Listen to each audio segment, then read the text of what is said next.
김진의 돌직구쇼에 오신 여러분 반갑습니다. 김진입니다. 저는 오늘도 휴일 아침에도 저희 돌직구쇼 오픈 스튜디오 앞에 나왔습니다.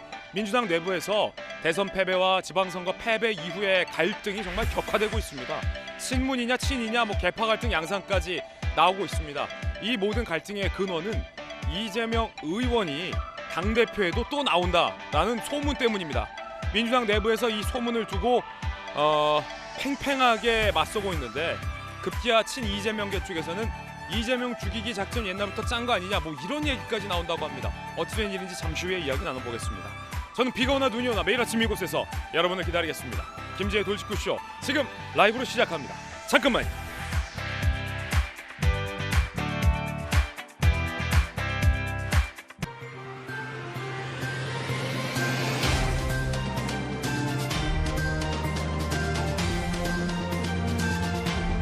신문 읽어주는 남자입니다. 선거 이후에 여야 모두 꿈틀대고 있습니다.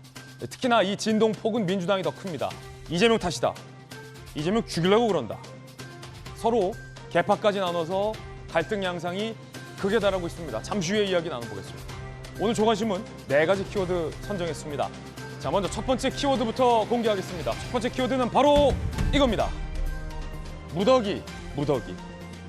오늘 동아일보 1면이 엄중하게 쓰고 있는 기사인데 저도 이 국방부 출입 기자 출신이지만 북한이 이런 류의 도발하는 건 처음 봤습니다. 함께 보시죠. 무더기로 탄도미사일을 섞어 쏩니다. 발사 장소도 달라요. 평양에서 쏘기도 하고 순안에서 쏘기도 하고 최대 4곳에서 35분간 4종류의 미사일을 섞어 쐈습니다. 빠바바바바 8발이나 무더기로 발사했습니다. 사실 이 북한의 무더기 도발의 의미는 이 개수보다도 더 엄중한데 우리가 북한 미사일을 요격할 수 있는 패트리엇, 사드 등의 대응 체계가 몇 가지 있습니다. 그런데 이런 식으로 4가지 종류를 각각 다른 곳에서 8발을 무더기로 쏘면 사실상 우리가 요격할 수 없습니다. 북한이 그걸 과시했다. 명백한 위협이다. 이렇게 보고 있습니다. 한미가 이 북한의 미사일 발사에 대응하는 미사일 사격을 했다라는 속보도 들어와 있습니다. 잠시 후에 소식 전해드리겠고요. 이번엔 두 번째 키워드 공개하겠습니다. 두 번째 키워드는 바로 이겁니다.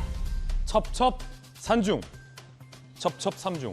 경향신문 3면이 쓰고 있는 기사인데 이 첩첩산중이라는 표현 뭔가 한숨이 나올 때 쓰는 말이죠. 아휴, 첩첩산중.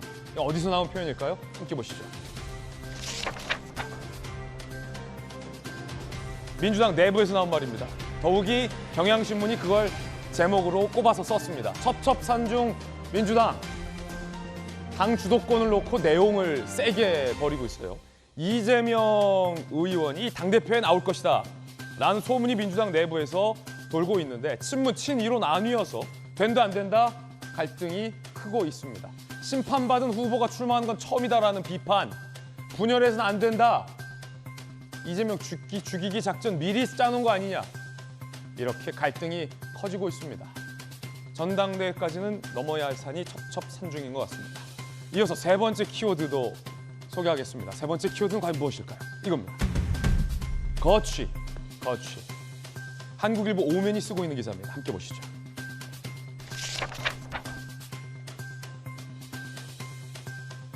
대선 지선 다 이겼는데 이준석 조기 퇴진 군불대는 여당, 한국일보 취재인데 24일 윤리위에서 성상납 의혹이 논의되는 것을 한국일보가 쓰고 있습니다. 하지만 반면 국민의힘 내부에서는 선거 승리에 이 대표 공이 크다라는 여론도 만만치 않다고 합니다. 이준석 대표는 지금 우크라이나에 가 있습니다. 자, 이어서 다음 키워드 공개하겠습니다. 다음 키워드는 바로 이겁니다. 네 번째 키워드, 150불. 조선일보 8면이 쓰고 있는 기사인데 요즘 주유소 가기가 무섭습니다. 그런데 또 오를 수 있어요. 중국 봉쇄가 풀리자 국제 유가가 또 올랐습니다. 전쟁 때문에 물가 올랐는데 수요까지 겹치면서 또 오른 겁니다. 휘발유 가격 2,190원, 경유 가격 2,180원 찍히고 있는데 이 $150 넘을 수도 있다는 얘기 나옵니다. 산유국들이 급기야 원유 더 많이 생산하겠다라고 발표했지만 그래프 보시는 것처럼 국제 유가는 150달러를 향해 가파르게 치솟고 있습니다. 70년대에 한번 석유 파동 온 적이 있었는데 그때보다 더 충격이 크고 오래 갈 것이다. 전문가들의 이런 우려도 나오고 있습니다. 걱정입니다. 지금까지 신문 읽어주는 남자였습니다.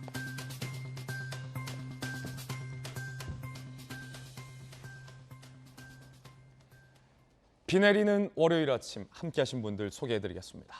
기자 출신의 교수, 한신대 김수경 교수, 그리고 윤석열 대통령 당선의 1등 공신 김병민 전 대변인 나오셨습니다. 부산에서 강한 재선 의원, 민주당 전재수 의원, 강력계 형사 출신의 변호사 박성배 변호사 나오셨습니다. 어서 오세요. 잘 오셨습니다. 민주당 내부에서 이 소문을 두고 갈등이 격화되고 있습니다. 이재명 의원이 당대표에도 나온대. 첫 번째 이야기 공개합니다. 이재명 갈등 격화, 첩첩산중 민주당.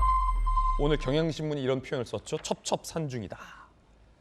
일단 대선도 지고 지방선거도 크게 진 민주당의 성적표를 두고 이재명 책임론이 당 내에서 재차 거듭 강하게 제기되고 있습니다. 급기야 누가 개항을에 이재명 의원을 공천했느냐, 누가 이재명 공천 줬냐, 누가 송영길 공천 줬냐, 이거 조사해야 한다. 이렇게 강도 높은 발언까지 나왔습니다. 함께 보시죠. 자, 오늘 동아일보를 포함한 여러 보도에 따르면 지난 3일 민주당 국회의원 연석회의 중 이재명, 송영길 공천 과정에 문제를 제기하는 의견이 나왔습니다. 복수의 참석자들 회의에서 두 사람의 공천 과정이 투명하지 못하다. 조사가 필요하다. 누가 서울시장 후보 개항을 공천 줬냐? 논란의 공천. 누가 공천 준 거냐? 이 공천 과정이 투명하지 못하다. 조사해보자. 이런 주장이 나왔다는 겁니다. 육성으로도 나왔는데 홍영표 의원이 송영길 전 대표의 서울시장 공천 80%가 서울의원에 반대했는데 누군가가 뒤집었다. 이거 조사해야 된다. 이런 얘기했습니다. 들어보시죠. 서울 국회의원이 저희가 49명입니다. 네. 제가 알기로 40명이 반대를 했습니다. 그걸 당에다 전달했어요. 했는데 비공개로? 그것을 완전히 무시하고 이렇게 출마를 한 거 아닙니까? 그거 무시- 비민주적인 과정을 거쳐서 이렇게 됐다는 거죠. 누군가의 영향력에 의해서 하루아침에 다시 없던 일이 되고, 이렇게 하는데 작용한 그 누군가는 누굽니까? 제가 뭐 그건 나중에 말씀드릴게요. 이재명 의원입니까? 그러니까 그런 당의 그런 시스템, 제가 이제 어제 오랜만에 페북에다 좀 글을 썼더니 문자 폭탄도 많이 받고, 민주당에는 나밖에 없다, 뭐 이렇게 하면 나올 수 있겠죠. 그러나 저는 그것이 우리 당원이나 국민들에게 어떻게 받아들여질지는 뭐 좀 더 봐야 되겠죠. 홍영표 의원이 서울의원 80%가 송영길 서울시장 반대했는데 누군가가 이걸 뒤집었다. 당 안팎에서는 이재명 의원의 입김 아니냐 이런 얘기가 나옵니다. 특히나 민주당의 의원들 회의 가운데서 이재명, 송영길 공천 과정이 불투명하다, 조사해야 한다라는 얘기까지 나온 실정입니다. 이 갈등이 격화되고 있는데 김병민 대변인. 네. 미스테리네요. 서울시의 현역 의원 80%가 반대했는데도 송영길 후보 공천이 누군가가 뒤집어서 이루어지고, 네. 개항을 해 이재명 의원을 공천한 사람이 누군지, 어떻게 해서 이재명 의원을 개항에 공천했는지 이게 불투명하다. 민주당 의원들의 목소리 아닙니까? 선거가 보통 끝나고 이제 큰 패배에 이르게 되면 굉장히 몸을 낮추고 나중에 이제 백서를 만들더라도 국민 앞에 겸허하게 나아가기 위한 노력이 필요한 예. 시점인데요. 지금은 그런 내용들보다 그 이후로 패배된 뒤에 변화되지 않을까에 대한 두려움이 민주당을 짙게 누르고 있는 상황인 것 같습니다. 그러다 보니까 여기서 있었던 문제들을 정확하게 드러내지 않게 된다면 그 이후로도 똑같은 일이 반복될 수밖에 없다, 이런 위기감이 있는 것 같은데요. 생각해보면 박지원 비대위원장이 초창기에 지난 대통령 선거 부동산 등에 책임 있는 사람들 지선이 나가면 안 된다고 했습니다. 예. 그럼 딱 누가 봐도 부동산에 책임 있는 사람 노영민 충북지사 후보. 예. 이번에 결국 결과적으로 선거에 패배하지 않았습니까? 그리고 송영길 후보 같은 경우는 지난 대통령 선거에서 당대표를 지냈던 핵심 인사이기 때문에 선거에 출마하는 것 자체가 인천이란 지역구를 옮겨서 서울에 오는 명분 자체 예. 모든 것들에서 맞지가 않았죠. 그럼 여기에 아주 자연스럽게 배제해서 컷오프를 하고 시작하면 문제가 없는 건데 송영길 후보가 그럴 수가 있냐. 민주정당에서 경선해달라 이렇게 얘기를 합니다. 근데 송영길 후보는 그냥 단독 공천된 것이 아니라 경선을 통해 된 거거든요. 근데 경선을 통해 되는 과정들을 거치더라도 문제나 명분이 없는 상태 속에서는 컷오프를 해줘야 되는 것들을 예. 누군가의 힘으로 무력화시킨 것 아니냐. 센 입김이 있었다. 여기에 대한 문제 제기들이 거듭 나오고 있습니다만. 자, 지금 홍영표 의원의 의혹도 그거예요. 예. 누군가 센 입김으로 반대했던 이재명, 송영길 공천이 이루어졌다. 김병민 전 대변인은 그 누군가의 입김이 누군가의 입김이라고 보십니까? 그거는 민주당 지도부의 입김일 것이고 그 민주당 지도부는 비상대책위원회를 통해서 나타나게 되고 그 민주당의 비상대책위원회가 대통령 선거에 졌음에도 불구하고 이재명 전 후보, 이재명 의원과 연관이 있는 것처럼 비춰지게 되는 비대위. 결국은 모든 길은 마지막 이재명 의원을 향하는 것이 아닌가 이렇게 보는 게 아주 통상적이고 기본적인 얘기일 거라고 생각합니다. 지금 민주당의 이재명 책임론을 비판하는 많은 의원들도 이 공천 과정에 이재명 의원의 입김이 있었을 것이다라는 뉘앙스를 풍기고 있고 지금 당 밖에서 국민의힘에서 보기에도 대선 패배 이후에 이렇게 논란이 됐던 공천 과정 뒤에 이재명 의원의 강한 입김이 있었을 것이다라는 의견이에요.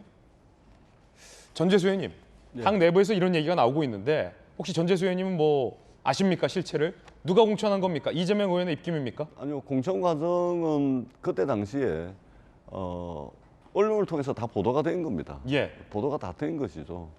서울의 지역구를 두고 있는 많은 의원들이 이제 송영길 후보 서울 출마를 이제 반대했던 것도 언론에 다 이제 보도가 됐던 것이고 당내에서 공론화가 됐던 것입니다. 다만 이 재보궐선거와 함께 지방선거를 치러야 되는 짧은 기간 동안 비상대책위원회가 어떤 당이 정하고 있는 공천 룰과 공천 시스템에 의해서 공천을 하기에는 굉장히 시간이 이제 급박한 예. 측면이 있었죠. 그렇기 때문에 비대위가 이제 여러 당 지도부와 여러 의견을 수렴해서 그런 과정을 거쳐서 공천을 한 것이고 다만 지금 벌어지고 있는 것은 대선에 이어서 지방선거 그리고 그 이전에 2021년도 재보궐선거까지 내리 3연패를 하다 보니까 당이 지금 분란에 쌓여 있는 와중에서 예. 지금 나오는 것이고 사실은 민주당의 반성과 쇄신이 필요하다고 이야기를 하고 있지만 저 같은 경우는 이제 이 말을 하기가 굉장히 두렵습니다. 왜냐하면 어떤 말을 하더라도 진정성 있게 받아들여지지 않고 어떤 계파의 이익을 대변하는 거 아니냐 이런 식으로 비춰지기 때문에 예. 민주당 구성원들이 말을 좀 아껴야 되겠다 이제 그럴 필요성이 있겠다라는 생각이 들고 스스로부터의 어떤 쇄신이 필요한 시점입니다. 그리고 예.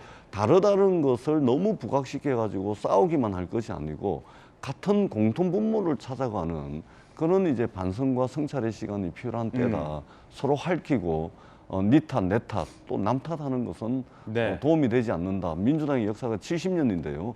70년의 역사를 가진 민주당의 집단지성을 믿고 조금씩 좀 양보하고 머리를 맞대는 그런 지혜의 시간이 필요한 때라고 생각을 합니다. 그럼 전재수 의원님께서는 지금 당 내에서 제기된 문제, 공천 과정이 불투명하니까 조사해보자라는 것은 동의하지 않는다. 공격을 위한 예. 스토리일 뿐입니다. 알겠습니다.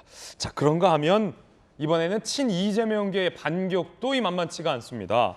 급기야 이재명 죽이기 기획한 거 아니냐 이런 얘기도 나옵니다. 김남국 의원, 이재명 책임론 논의가 선거 전부터 있었다는 얘기를 들었다. 이재명 죽이기를 기획하고 있었던 것이다. 민주당 내부에서 마치 작전하듯 SNS 올리고 일방적인 주장이다. 이재명 죽이기 기획한 거 아니냐라는 이야기.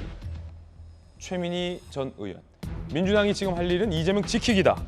친 이재명계는 이재명을 지켜야 된다라고 반박하고 급기야 너네 짰지. 이거 아닙니까? 기획하고 선거 전부터 이재명 죽이기에 나섰다라는 김남국 의원의 이야기는 너네 짰지 라는 의혹까지 강하게 제기하고 있습니다. 이수진 의원, 이재명 불러낸 건 당이 결정한 거다. 이재명 후보가 스스로 공천하고 송영길 공천하고 한 게 아니라 당이 필요에 의해서 요청한 거다. 마녀사냥하지 마라. 민영배, 아직도 무소속입니까? 복당 안 했습니까? 경쟁자를 죽이겠다고 덤비는 심보, 피 철철 흘리는 당 동지의 상처에 소금 뿌리기 잔인하다. 소금 뿌리지 마라. 라고 반박하고 있습니다. 묘하게 친이 친명, 개파 간, 친이 친문, 개파 간의 갈등 양상입니다. 자, 앞서서 공천 과정이 불투명하다라는 의혹 제기. 이번에는 당신들 이재명 죽이려고 기획했지라는 또 의혹이에요. 기자 출신의 김수영 교수님. 이재명 죽이기 아니냐라는 김남국 의원의 의혹 제기는 얼마나 타당하다고 보십니까? 이게 계속 이 선거 실패의 책임이 그러니까 이재명의 잘못이냐 아니냐를 놓고서 지금 계속 민주당 내에서 갑론을박이 오고 가는 것 같은데요. 그러니까 누구의 잘못이냐와 누가 책임을 질 것이냐의 문제는 조금 다른 문제라고 저는 생각을 합니다. 일단 선거 패배의 책임은 이재명 국회의원에게도 분명히 있죠. 뭐 대선 실패뿐만 아니라 지방선거도 본인 총괄 선대위원장을 맡았는데도 이렇게 성적이 좋지 않았기 때문에 이재명 국회의원에 분명히 책임이 있습니다만 당연히 민주당에게도 책임이 있죠. 여러 가지로 뭐 대선부터 지금까지 뭐 내로남불이라던가 여러 가지로 국민들을 너무 많이 실망시켰기 때문에 예. 한 번의 심판으로도 부족해서 결국 두 번의 심판을 받은 거나 마찬가지여서 민주당에게도 잘못이 있는데 그러니까 모두의 잘못이긴 하지만 그렇지만 누군가는 책임을 져야 하잖아요. 결국은 500억 가까운 선거 자금을 통해서 대선 후보로 나섰던 이재명이라는 인물이 어쨌든 국민의 선택을 받지 못했기 때문에 결국 이재명 개인의 잘못만이 아니라 할지라도 책임을 누군가는 져야 된다는 거죠. 그 책임질 자리에 위치해 있는 사람이 바로 이재명 지금의 국회의원이라고 할 수가 있는데 지금 이 상황에서 아무도 책임을 지는 사람이 없잖아요. 그렇다고 이낙연 전 대표가 책임을 질 수는 없는 노릇이지 않습니까? 책임질 사람을 한 사람 고른다면 결국은 뭐 이재명 혹은 뭐 송영길, 윤호중 이렇게 예전 대선 때 실패했던 사람들이 책임을 져야 되는데 전혀 그 사람들이 뒤로 물러나지 않고 이번 지방선거에서 아주 전면에 배치되어서 결국은 또다시 참패를 했기 때문에 결국 이재명이 책임을 져야 된다는 것에 대해서는 저는 좀 피해갈 수가 없는 것 같고 결국 이 문제를 가지고 이렇게 치열하게 싸우는 이유는 결국 이재명 의원이 책임을 지느냐 마느냐의 논의를 두고 책임을 져야 한다는 쪽과 책임을 질 필요 없다, 지켜야 한다, 더 나아가서 지금 이재명 죽이려고 작정한 거 아니냐 뭐 이런 의혹까지 나왔어요. 이것의 결국 그 근본은 당장 이제 당권에 이재명 국회의원이 도전을 할 거냐 말 거냐를 두고서 지금 그 밑에 친명파와 반 이재명파가 결국 싸우고 있는 건데 이제 당권을 갖게 되면 어쨌든 2024년 총선의 공천권을 어떻게든 갖게 되는 거기 때문에 친 이재명 계열의 국회의원으로서는 당연히 이재명 국회의원이 당권에 도전해야 되는 상황을 만들고 싶은 거죠. 그렇기 때문에 지금 이재명 국회의원은 책임을 질 필요가 없다라는 쪽으로 훨씬 더 이제 이야기를 몰아가고 있는 것이 아닌가 그런 생각이 듭니다. 제가 질문한 질문에 답변 안 주셨는데 그럼 전재수 의원님께 내부 분께 묻겠습니다. 친 이재명계를 제외한 다른 쪽에서 선거 전부터 이재명 죽이기 기획을 한 거 아니냐라는 김남국 의원의 의혹 사실입니까? 그러니까 서로가 이제 막 거친 이야기를 주고받는 것이죠. 거기에 무슨 기획설 또 뭐 조작설 오만 이야기들이 나오는데 이것도 사실 아니다. 아니 그러니까 이게 기획을 했다면 누가 했는지 밝혀야 됩니다. 그러니까 이름을 그 이야기를 하면서 그 당내 의원들이 이야기를 해야 되는데 김남국 의원 이름 대라. 예, 그럼요. 그리고 그 맞받아 치는 사람들도 마찬가지입니다. 저런 식으로 이야기를 계속해 나가면 답 없는 싸움을 계속 할 수밖에 없습니다. 그러니까 의원들이 저도 이제 민주당 소속의 의원이지만 반성과 쇄신의 출발은 스스로로부터 시작해야 됩니다. 스스로에게서부터 답을 찾지 않으면 니 탓, 내 탓, 남 탓 할 수밖에 없고 결국은 답을 찾아 나서는 이 과정이 아니고 결국은 당이 망가지는 과정을 겪을 수밖에 없거든요. 큰 선거를 연이어서 진 정당이 이게 반드시 필요합니다. 변화와 쇄신 이게 반드시 필요한데 그러나 이게 서로 이렇게 얼굴을 핥혀가지고는 결국은 이게 답을 찾을 수 없는 과정을 겪을 수밖에 없다. 그래서 자꾸만 이게 근거도 없이 또는 누가 했는지 명시도 하지 않으면서 이렇게 서로에게 상처를 주는 이런 일은 이제 그만해야 됩니다. 답을 찾아 나서는 그 건강한 그런 과정을 거치는 것이 저는 현명한 길이다 이렇게 생각을 합니다. 이재명 죽이기 기획도 근거 없는 낭설이다. 라는 비판. 밝혀야죠. 이재명을 지켜야 한다. 최민희 전 의원, 김남국 의원, 철험의 주로 의원들이 이런 이야기를 하는데 이게 당 내에서 다른 쪽에서 볼 때는 그러면 결국 아무 책임도 지지 않겠다는 얘기냐 이런 비판이 나오거든요. 이재명 의원의 책임론에 대해서는 어떻게 보세요, 전재수 의원님? 그러니까 이게 자꾸만 이게 네 탓이다, 내 탓이다, 남 탓하면 안 됩니다. 아무도 이게 책임져서 안 된다? 아무도 책임져서는 안 된다는 것이 아니고 모두의 책임. 모두의 책임이다. 그리고 모두의 책임은 스스로로부터 시작을 해야 됩니다. 이게 예. 선거 진 것이 한두 가지 원인 때문에 선거 지는 것이 아닙니다. 그다음에 1, 2년 동안 잘못한 것 때문에 선거 지는 게 아니거든요. 그러니까 그 원인을 찾아가지고 민주당이 정치하는 방식의 문제, 또 민주당의 가치와 노선의 문제, 또는 국민들이 관심 있어 하는 것이 아니고 민주당이 관심 있어 하는 것들을 예. 머리숫자로 밀어붙였던 문제 등등 여러 가지 것들을 이 평가하고 반성하고 또 대안을 만들어내면서 그 답을 찾아가지고 의기투합을 하는 것이 맞지. 예. 지금 근거 없는 이야기 뭐 기획을 했니 조작을 했니 이런 식으로 가가지고는 민주당이 답을 찾을 수 없다. 이 말씀을 제가 예. 계속해서 드리는 겁니다. 그래서 저는 내 탓이오. 저는 스스로의 쇄신으로부터 예. 출발해야 되고 제 지역구의 지역 주민들 만나서 민주당에 화나신 분들, 민주당에 실망하신 분들 자기 지역구에서 이야기를 들어야 됩니다. 그것으로부터 답을 찾아야지 자꾸 여의도에 앉아가지고 니 탓 내 탓 해가지고 예. 무슨 답이 나오겠습니까? 저는 이 과정이 꼭 필요하긴 하지만 그러나 이런 식으로 싸움이 번져서는 안 된다. 뭐 듣기에 따라서는 양비론으로 보일 수가 있겠지만 이것이 저는 바른 자세와 예. 태도다 그렇게 생각을 합니다. 지금 싸울 때 아니다라는 전재수 의원님의 거듭된 돌직구 발언. 내 탓이오 정신이 필요하다. 김수현 교수는 선거 책임의 선거 패배의 책임은 어쨌든 이재명 의원에게 피할 수 없다라는 의견. 자, 그런가 하면 또 당내에서 박지원 비대위원장은 누구 작품이냐를 두고 공방도 거셉니다. 이원욱 의원, 박지원을 비대위원장으로 맡긴 사람이 이재명이다. 라고 지난 3월 방송 인터뷰를 소개했죠. 박지원 전 비대위원장 거절 수차례 했는데 이재명 상임고문이 전화 주고 거의 1시간 정도 맡아달라 말해서 거절할 수 없었다라고 밝힌 바 있습니다.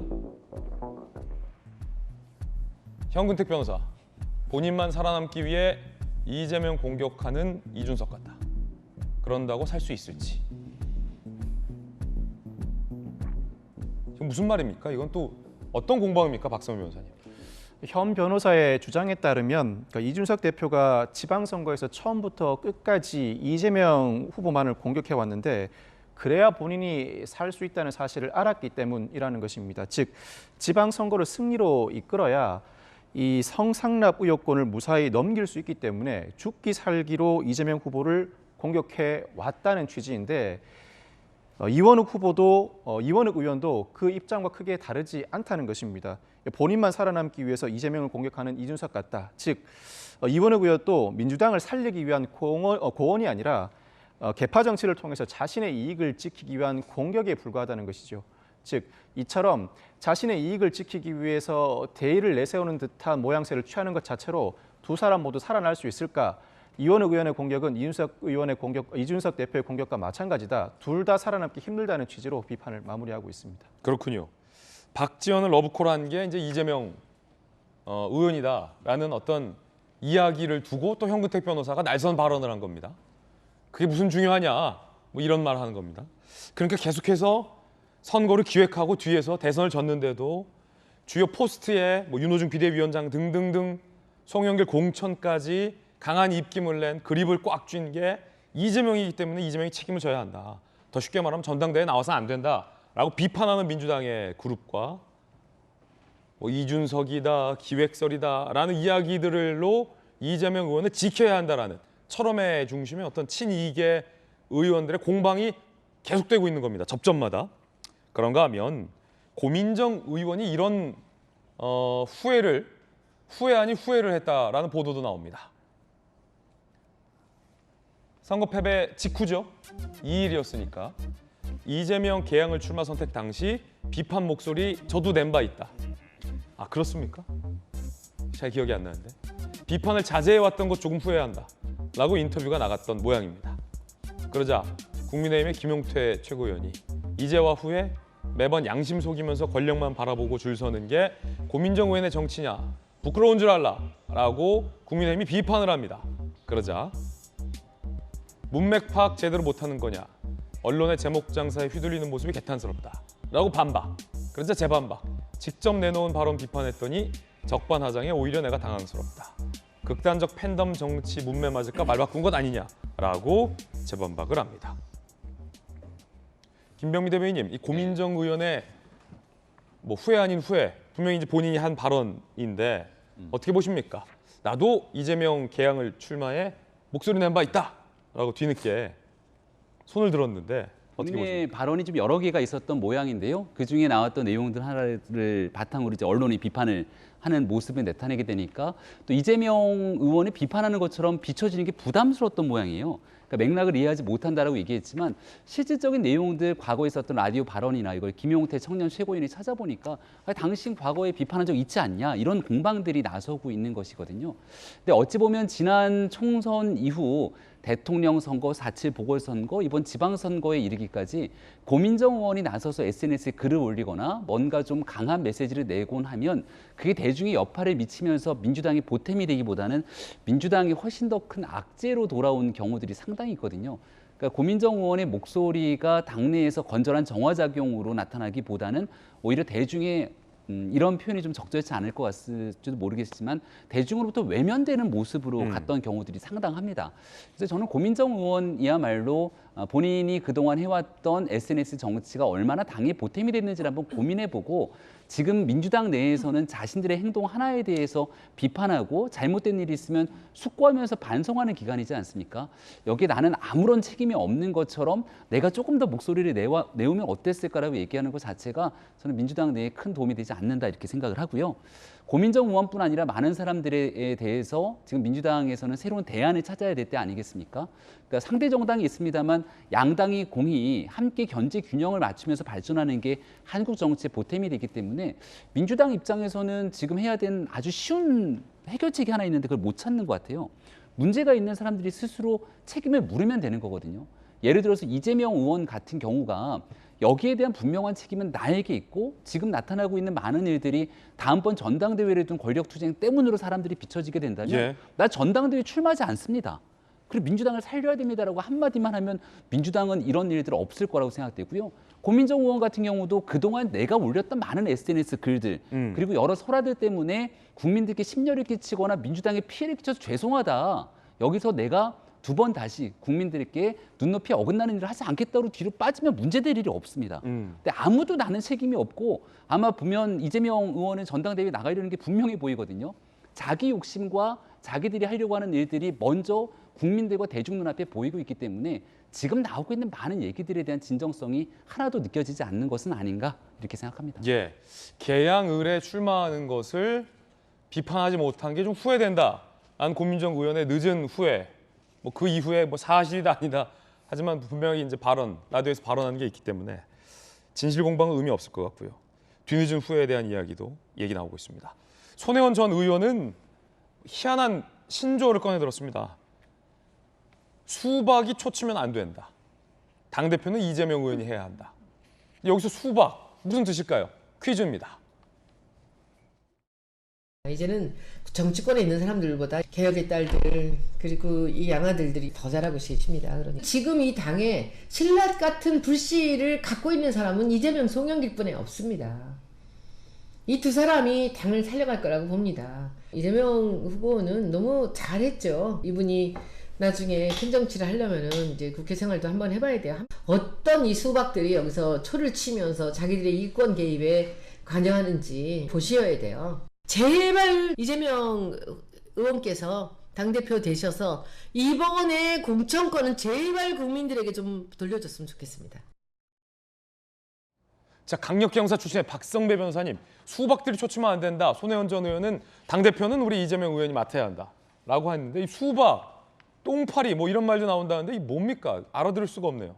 민주당 내부에서 지지자들 간의 대립을 함으로써 생겨나게 된 신조어라고 할 수 있는데 이 수박은 겉으로는 민주당을 지지하는 척하지만 속으로는 민주당에 반대한다.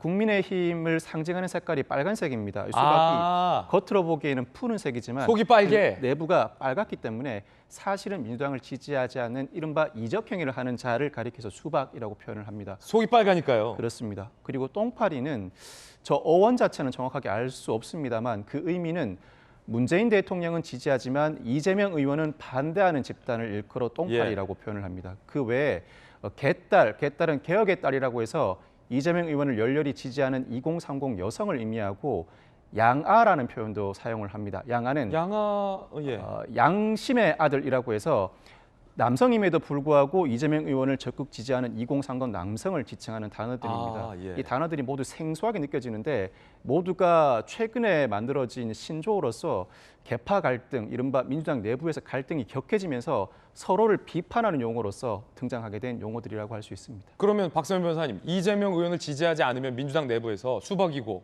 똥파리예요? 수박과 똥파리의 차이는 뭡니까? 수박과 똥파리의 차이는 수박은 민주당을 지지하는 척하지만 사실은 민주당이 추진하고 있는 각종 개혁 법안에 대해서 사사건건 반대하거나 민주당의 내부 총질을 하는 사람을 일컫는 의미라면 이 똥파리는 사람에게 좀 더 초점이 맞춰져 있습니다. 문재인 대통령을 지지하지만 이재명 의원만큼은 반대하는 사람을 지칭하는 것, 즉 수박은 당에 대한 호감도, 이 똥파리는 인물에 대한 호감도에 좀 더 초점이 맞춰 있는 신조어라고 할 수 있습니다. 딱히 이제 분류할 수 있는 좀 명확한 기준은 없지만 그렇습니다. 어떤 강도냐 아니면은 뭐 강도에 따라 아니면 어떤 정책의 차이나 뭐 인물의 차이에 따라서 수박과 똥파리가 나눠진다. 그렇습니다. 어감은 똥파리보다 좀 수박이 낫지 않습니까? 좀 향긋하고. 예, 그렇긴 합니다만 그 자체가 상당히 상대에 대한 불신뿐만 아니라 증오의 감정을 내포하고 있어서 이 단어도 누군가가 공식적으로 처음 사용했다기보다 서로 대립하는 과정에서 이러한 표현이 나오게 되고 그 표현에 많은 지지자들이 자신도 그 표현을 사용하겠다 내지는 자신도 그 표현을 불사하겠다는 취지로 나서게 되면서 자연스럽게 형성된 단어들로 보이는데 이 단어들도 한때의 유행으로 끝나지 않을까 싶은 생각이 듭니다. 현재 민주당이 그만큼 내부적으로 큰 갈등을 겪고 있다는 방증이라고 할 수 있습니다. 예, 수박 똥파리 듣는 사람은 거기다. 이재명 의원이 대선 패배, 지방선거 패배 책임론에도 불구하고 당대표에 나올 것이다. 내지는 뭐 당대표에 나와야 한다. 뭐 이런 이견들. 그런데 송영길 후보도 다시 정치 행보를 재개한다라는 관측이 나왔습니다. 김수현 교수님 어떤 겁니까? 송영길 후보가 선거 사무실을 이제 해체하면서 이제 자기 SNS에 소회를 밝히는 글을 올렸습니다. 그런데 하필 그 빌딩의 이름이 피닉스였던 거죠. 피닉스는 이제 영어로 불사조라는 뜻이니까 이제 영원히 죽지 않는 어떤 그런 이미지지 않습니까? 그래서 이 이야기를 일부러 SNS에 올린 이유는 뭔가 이렇게 자기가 서울시장 후보에서 이제 탈락했지만, 그러니까 서울시장에서 졌지만 언젠가 다시 불사조처럼 날아오르리라 하는 어떤 의지를 보여주기 위해서 일부러 SNS에 이런 얘기를 이제 쓴 것 아니냐라는 관측이 나오고 있습니다. 다시 정치 행보를 재개할 것이다. 그렇게 이제 해석을 할 수 있는 대목이죠. 왜냐하면 본인이 일부러 그 이야기를 썼으니까요. 그러면은 이재명 후보도 당대표에 나온다는 얘기도 있고 송영길 후보도 정치 행보 재개한다라는 암시 분석도 나오고 윤호중 비대위원장도 뭐 해야 되는 거 아닙니까, 그럼? 그러니까 이렇게 되면은 결국 이제 국민들에게 정말 선거를 2번이나 지고도 아무도 책임을 지지 않으려고 한다라는 이미지가 더 확고하게 이제 굳어질 수밖에 없는 상황인데요. 사실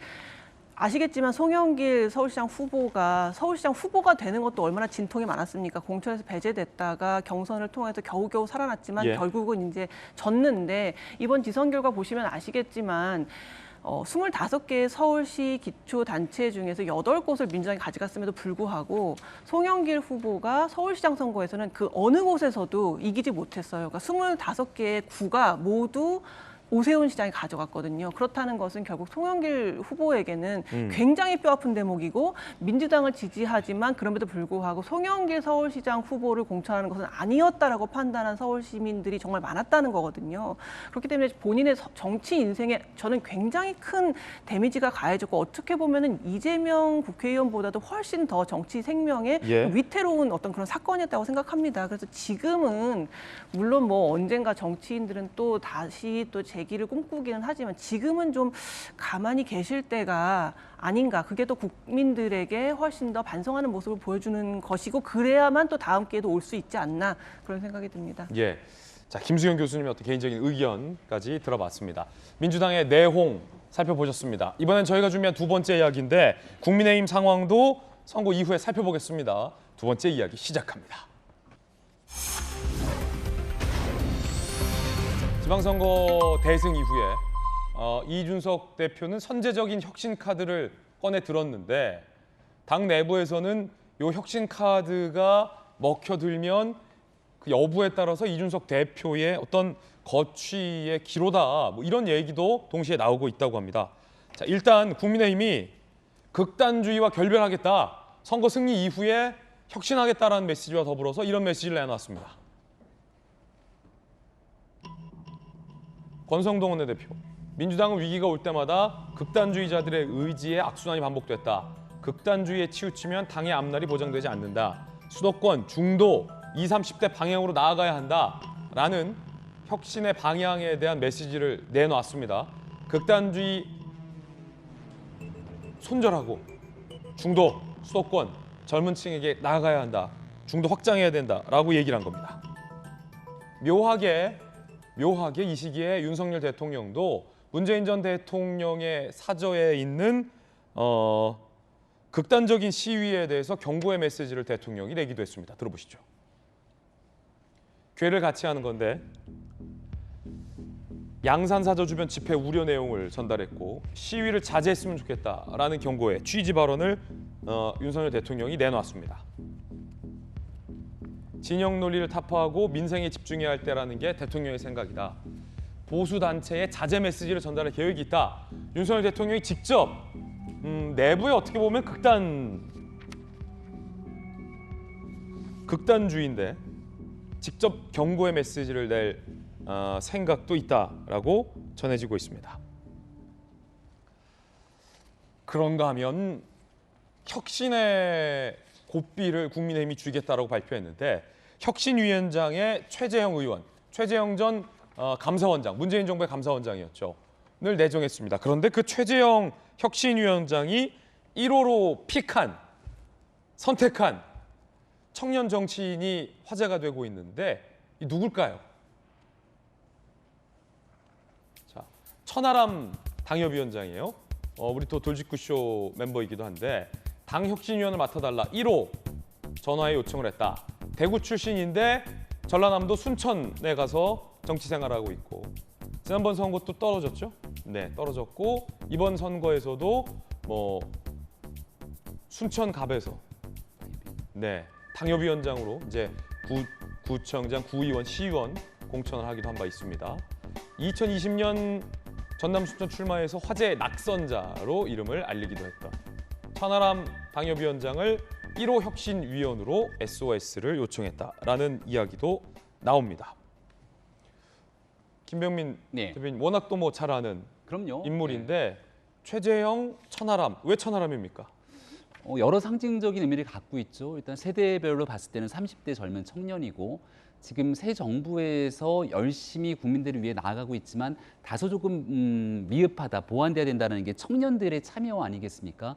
우리 당에서 그런 청년 정치에 대한 상징성을 갖고 있고 두 번째는 지역적인 측면에서 호남이라고 하는 국민의힘의 불모지와 같은 공간에서 한번 정치를 제대로 시작해 보겠다고 총선에 출마, 낙선 그 이후로 동네를 떠나는 게 아니라 당협위원장을 하면서 지역을 열심히 일구고 있는 정치인이기도 합니다.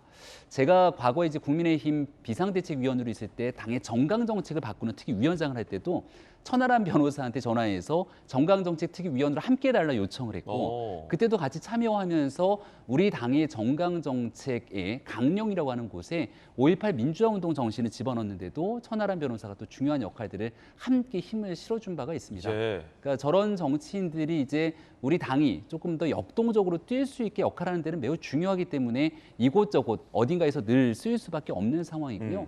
다만 이제 여기 이제 혁신을 만들어내게 되는 되는 거는 혁신에 대한 안들이 실행되고 집행이 돼야 되는데 그렇죠. 아직 총선까지는 한 2년 가까운 시간이 있기 때문에 이게 자칫 잘못 비춰지게 되면 벌써부터 2년 뒤에 공천을 앞두고 내부적으로 서로 간의 기싸움, 세력 다툼하는 것 아니야? 라고 비춰질 수 있는 우려가 있어서 이런 것들은 하루빨리 좀 수습할 필요가 있다. 이런 얘기를 드리고 싶습니다.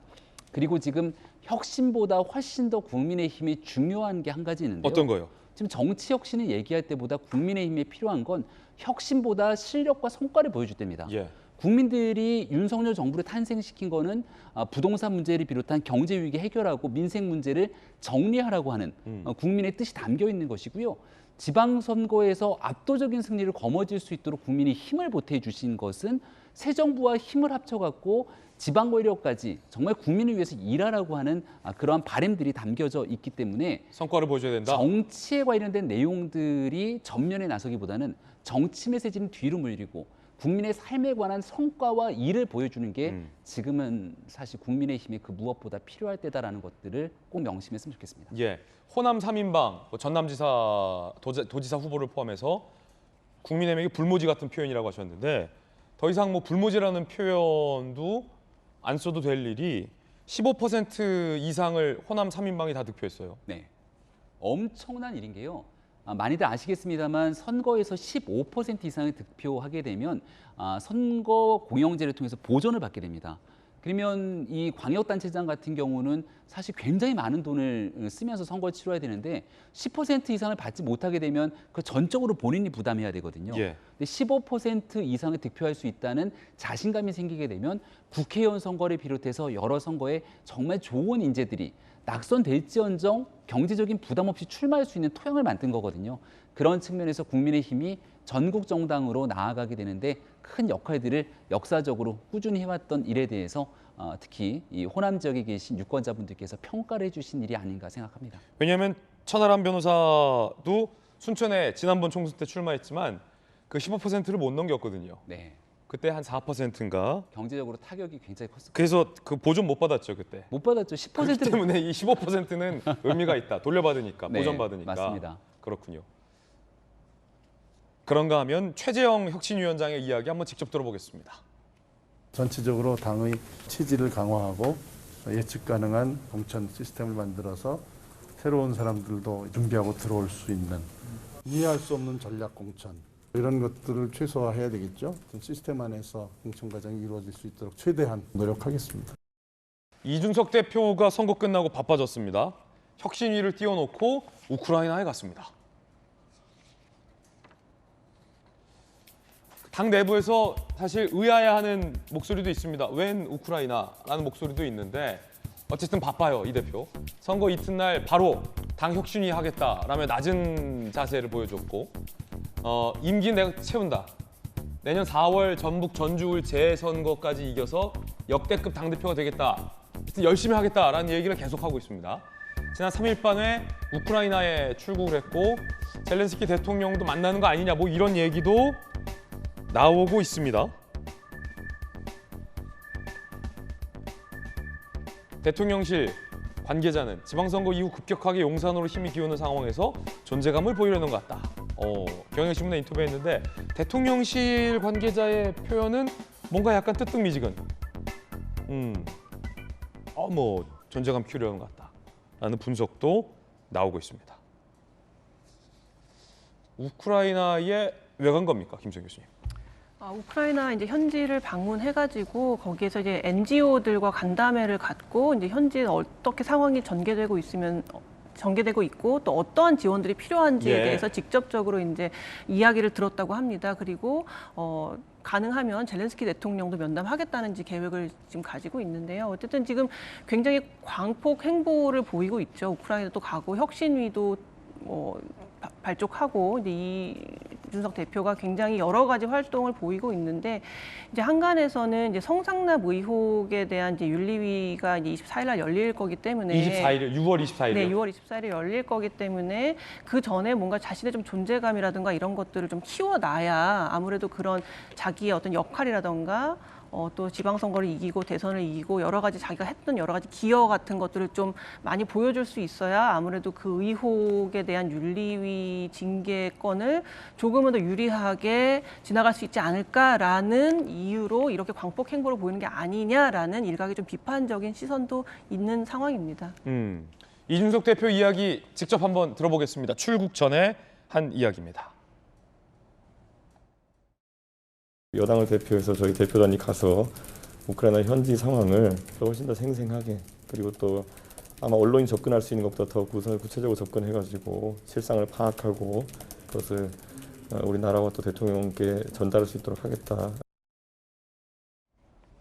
자, 우크라이나를 갔는데 생각해보면 선거 전에 우크라이나를 왜 가냐, 가는 게 맞다. 당 내에서 뭐 여러 가지 목소리 나왔던 것 같은데 일단 24일에 윤리위가 예정돼 있다라고 하는데 당 윤리위인 겁니까? 그러면 뭐 어떤 의혹에 대해서 윤리위가 뭐 어떻게 무엇을 결정한다는 거죠? 24일에? 당 윤리위는 24일 개최 예정인데 당 윤리위가 윤리위 개최 자체는 강행할 방침을 세우고 있습니다. 그 이유는 비록 이준석 대표가 성상납 의혹 자체에 대해서는 강하게 부인하고 있습니다만 윤리위는 일단 이 증거인멸 교사 의혹과 관련해서 혐의 유지 의무를 위반했는지를 들여다보겠다는 것입니다. 즉 이준석 대표가 성상납을 받았는지 여부는 별개로 하더라도 이 문제를 두고 이준석 대표 측의 정무실장이 제보자를 만난 사실이 있는지 여부, 이와 관련해서 경찰 조사를 받은 만큼 적어도 증거인멸 교사 의혹과 관련해 당 대표가 품위 유지를 위반하였다는 점에 대해서는 충분히 징계 사유로 삼을 수 있겠다는 판단을 하게 된 것입니다. 즉 24일 윤리위에서 일단 증거인멸 교사 의혹과 관련해서 중점적으로 사실관계를 들여다보고 그 과정에서 성상납 의혹 자체에 대해서도 시비나 사실관계를 들여다볼 수 있는 절차가 진행될 가능성도 있습니다만 일단 24일에는 증거인멸 교사 의혹 상황에 따라서 또다시 윤리위가 개최됨으로써 성상납 의혹에 대해서도 들여다볼 가능성은 있습니다. 그렇지만 아직까지는 성상납 의혹 자체에 대해서는 이준석 대표가 강력하게 부인하고 있고 누가 보더라도 상당히 의심스럽다는 증거가 현출되지는 않은 상황이라고 할 수 있습니다. 그렇군요. 좀 지켜봐야 될 것 같군요. 그런가 하면 보궐선거 동기가 있습니다. 이번에 보궐로 당선된 7명의 국회의원들이 이제 보궐 동기가 되겠죠. 개항을 해서 이재명 의원, 그리고 분당갑에서 안철수 의원, 네, 원주갑에서 뭐 박정아 의원, 이렇게 등등이 이제 동기인데 이재명 의원과 안철수 의원이 내일 국회에 정식 등원한다고 합니다. 그 소식 살펴보시죠. 뭐 정치적 거물 두 분이 재보궐에서 나란히 당선이 돼서 보궐 동기가 됐습니다. 안철수, 이재명 내일 국회에 정식 등원.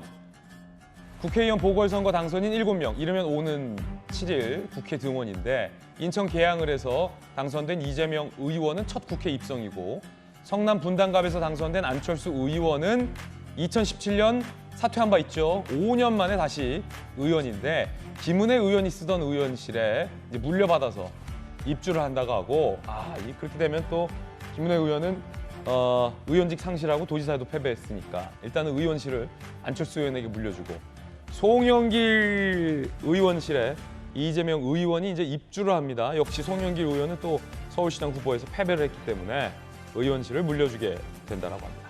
전재수 의원님, 흔히들 이제 우리 정치부 기자들도 의원실 물려준다, 물려받는다 표현하는데 정확하게 말하면 어떤 겁니까?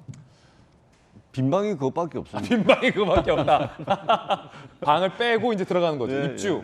그러니까 또 너무 그렇게 또 이렇게 가혹하게 말씀하십니까? 빈방이 그거밖에 없다고. 실제 현실적으로 그렇고, 근데 이제 그 송영길 의원은 5선 다선 의원이거든요. 네네네. 그러다 보니까 이제 그 국회의원회관도 이제 뷰가 좋은 곳은 다선 의원 순서대로 쭉 가잖아요. 그 뷰가 달라요? 뷰가 다르죠. 오. 한강이 보이는 데도 있는 반면에 이제 건물 앞에 건물에 가로막혀가지고 공기도 잘 안 들어오는 습한데 결로 나는데 그런 방도 있습니다. 그러니까 그런 데는 주로 초선 의원들이 가는데, 그러니까 저기서 이제 안철수 의원이 상당히 이제 손해를 보겠죠.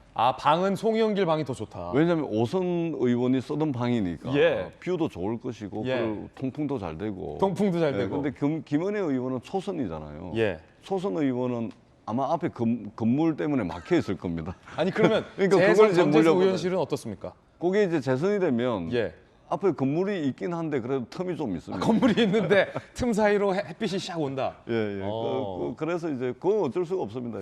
이제 그 국회가 이제 선수 위주로 가다 보니까 그러니까 안철수 의원이 3선 의원인데 처음부터 들어왔으면은 좀 뷰도 좋고 그렇죠. 그런데 배정을 받았을 텐데 비어 있는 방이 지금 2개밖에 안 되고 네. 이게 김은혜 의원, 이 초선 의원이 쓰던 방이다 보니까 앞에 건물로 막혀 있는 방이지 않을까 싶은데 좀 손해 보는 느낌이 있을 것 같습니다. 예. 아, 또 그런 차이가 있군요. 흥미로운 소식도 들어봤습니다. 그런가 하면 이재명 의원과 관련해서 이른바 김혜경 씨의 법인카드 의혹, 식당, 의혹을 받고 있는 식당들에 한해 압수수색이 단행됐습니다. 이 소식 함께 보시죠. 박성배 변호사님 강력계 형사 출신이잖아요. 네. 이번에 어디를 왜 어떻게 압수수색했다는 겁니까? 경찰이 지난달 중순부터 일주일 동안 그 김혜경 씨의 법인카드 사적 유용 의혹과 관련해서 관련 식당 등 129곳에 대해서 압수수색을 단행했습니다. 그러면 그 소고기집도 압수수색한 겁니까? 초밥집하고? 주로 백숙 전문점, 초밥집 등이 포함돼 있고 그 지역은 성남, 수원 등 일대라고 합니다. 지방선거를 앞두고 있어서 압수수색 사실이 언론에는 드러나지 않은 것으로 보이는데 이 통상 경찰은 수사 중 확보된 자료를 바탕으로 사실관계를 파악하고 업무상 횡령 등의 의혹이 존재한다고 판단할 경우에 압수수색 영장을 신청해 집행을 하게 됩니다. 예. 경찰이 이에 앞서서 지난 4월에는 총무과 5급 배모 씨 집에 대해서도 압수수색을 단행한 바가 있죠. 예. 일부 자료를 두고 판단할 때 충분히 부당한 유혹 의혹이 어느 정도 사실일 것이라는 판단을 한 것으로 보입니다. 다만 압수수색을 통해 확보한 자료들 무려 식당 등 129곳인데 통상 업무상 횡령 사건에서 경찰이 이처럼 나서서 압수수색 영장을 집행하는 경우는 드뭅니다. 네. 소인 측이 관련 자료를 온전히 정리해 주길 바라는데 워낙 민감한 사안인데 정치적 파급 효과가 크다 보니 경찰이 상당 부분 직접 나선 것으로 보입니다. 이렇게 확보된 자료를 분석하는 과정에서 부당한 사용인지 여부를 따지는 절차도 상당 시간 거쳐야 할 것으로 보입니다. 그러니까 그게 핵심인데 법인카드를 긁었고 이건 경기도 감사에서도 상당수 사실로 경기도가 발표를 했고 그 법인카드를 긁고서 쓴 사용이 과연 이 어떤 여러 가지를 고려했을 때 이게 어떻게 정당 범주 안에 들어오느냐 그렇습니다. 아니면 그 바운더리를 넘어가서 이건 부당 사용이냐 네네. 여부를 경찰이 이제 가린다. 경찰이 압수수색 영장을 신청할 때는 경찰 입장에서 볼 때는 부당한 사용으로 보이는 범위만큼 압수수색 영장을 신청해 집행을 하게 되는데 실제로 부당한 사용인지 여부는 또다시 따져봐야 합니다. 그렇군요. 그 수사를 걸쳐 나가야 하는데 일단 경찰이 보기에는 부당한 사용으로 보이는 내역을 예. 제시하고 관련자들로부터 그 소명을 듣게 됩니다. 경찰은 이런 부당한 사용으로 보이지만 사실은 경기도 업무가 실제로 진행되었을 가능성도 배제하지 못하기 때문입니다. 압수물 분석을 어느 정도 마치게 되면 경찰은 이 5급 공무원 배모 씨를 소환할 계획이고 7급 공무원인 제보자도 소환할 가능성이 상당히 높아 보입니다. 무엇보다도 그 사용의 궁극적인 귀속 주체라고 평가받고 있는 김혜경 씨를 소환해서 조사하는 것도 사실은 불가피해 보입니다. 하나하나 따져나가는 과정이 서면 조사만으로는 힘들기 때문입니다. 다만 이 사건에서 경찰이 129곳에 대해서 압수수색을 단행했지만 일단 사적 유용 금액이 수백만 원 정도로 파악을 하고 있습니다. 업무상 횡령 금액으로서 사실은 있어서는 안 되는 일이긴 합니다만 아주 중한 범죄라고 평가하기는 다소 부족한 부분도 있습니다. 일각에서는 국고 손실을 주장하고 있습니다만 예. 국고 손실은 회계관계 직원이 연루되어야 하고 그 부당한 사용 금액이 1억 원을 넘어서야 하는데 그 정도 수준에는 미치지 못하는 수준에서 결론을 내릴 가능성도 점쳐지고 있습니다.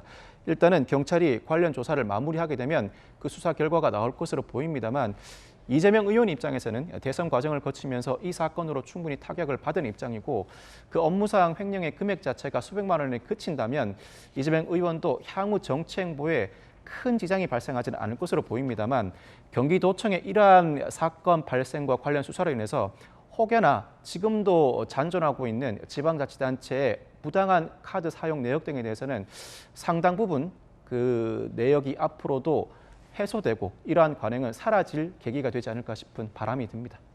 경찰이 관련자를 소환한다고 하는데 압수물 분석 이후에 네네. 당연한 수순인데 네. 혹시 김혜경 씨를 소환해야 하는 거 아니냐? 소환할 필요 없다, 소환 안 할 거다. 뭐 의견이 분분한데 뭐 어떻게 보십니까? 압수물 분석, 특히 횡령 사건은 경찰의 입장에서는 상당히 번거롭습니다. 즉, 큰 사건이 아니라고 하더라도 사용 내역을 일일이 특정해야 하고 그 사용 내역이 정당한지를 하나하나 파악해 나가는 과정을 거쳐야 하기 때문에 속된 표현으로 품이 지나치게 많이 듭니다. 그 과정에서 이 사형의 주체로 지목되는 사람은 출석하지 않을 수가 없습니다.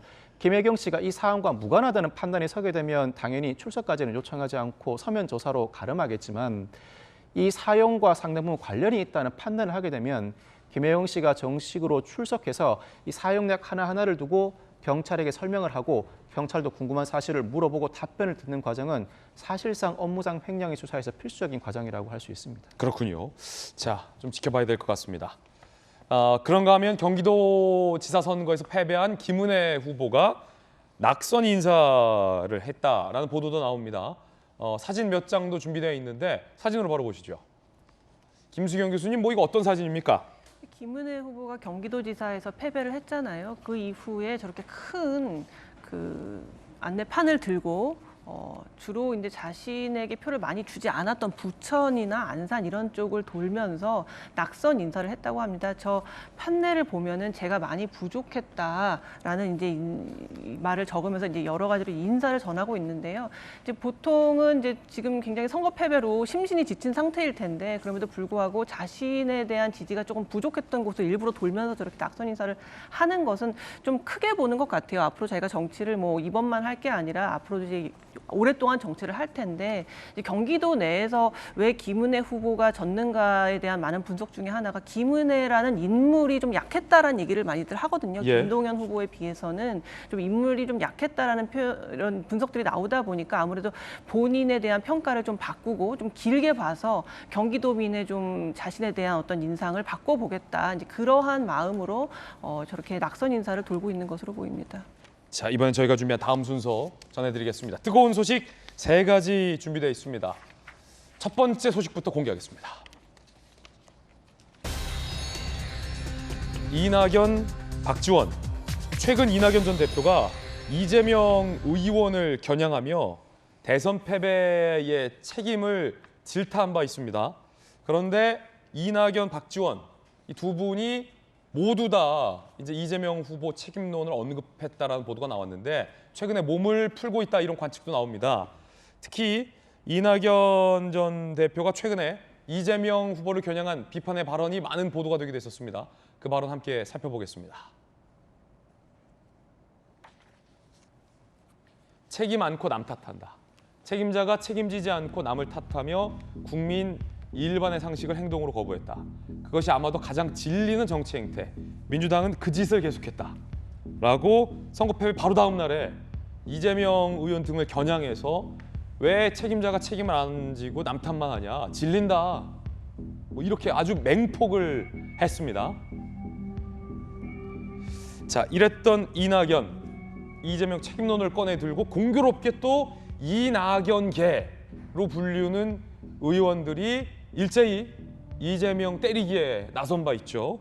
이낙연 전 대표가 어제 DJ 묘소를 참배하고 미국행을 떠난다라는 뉴스도 보도되고 있습니다.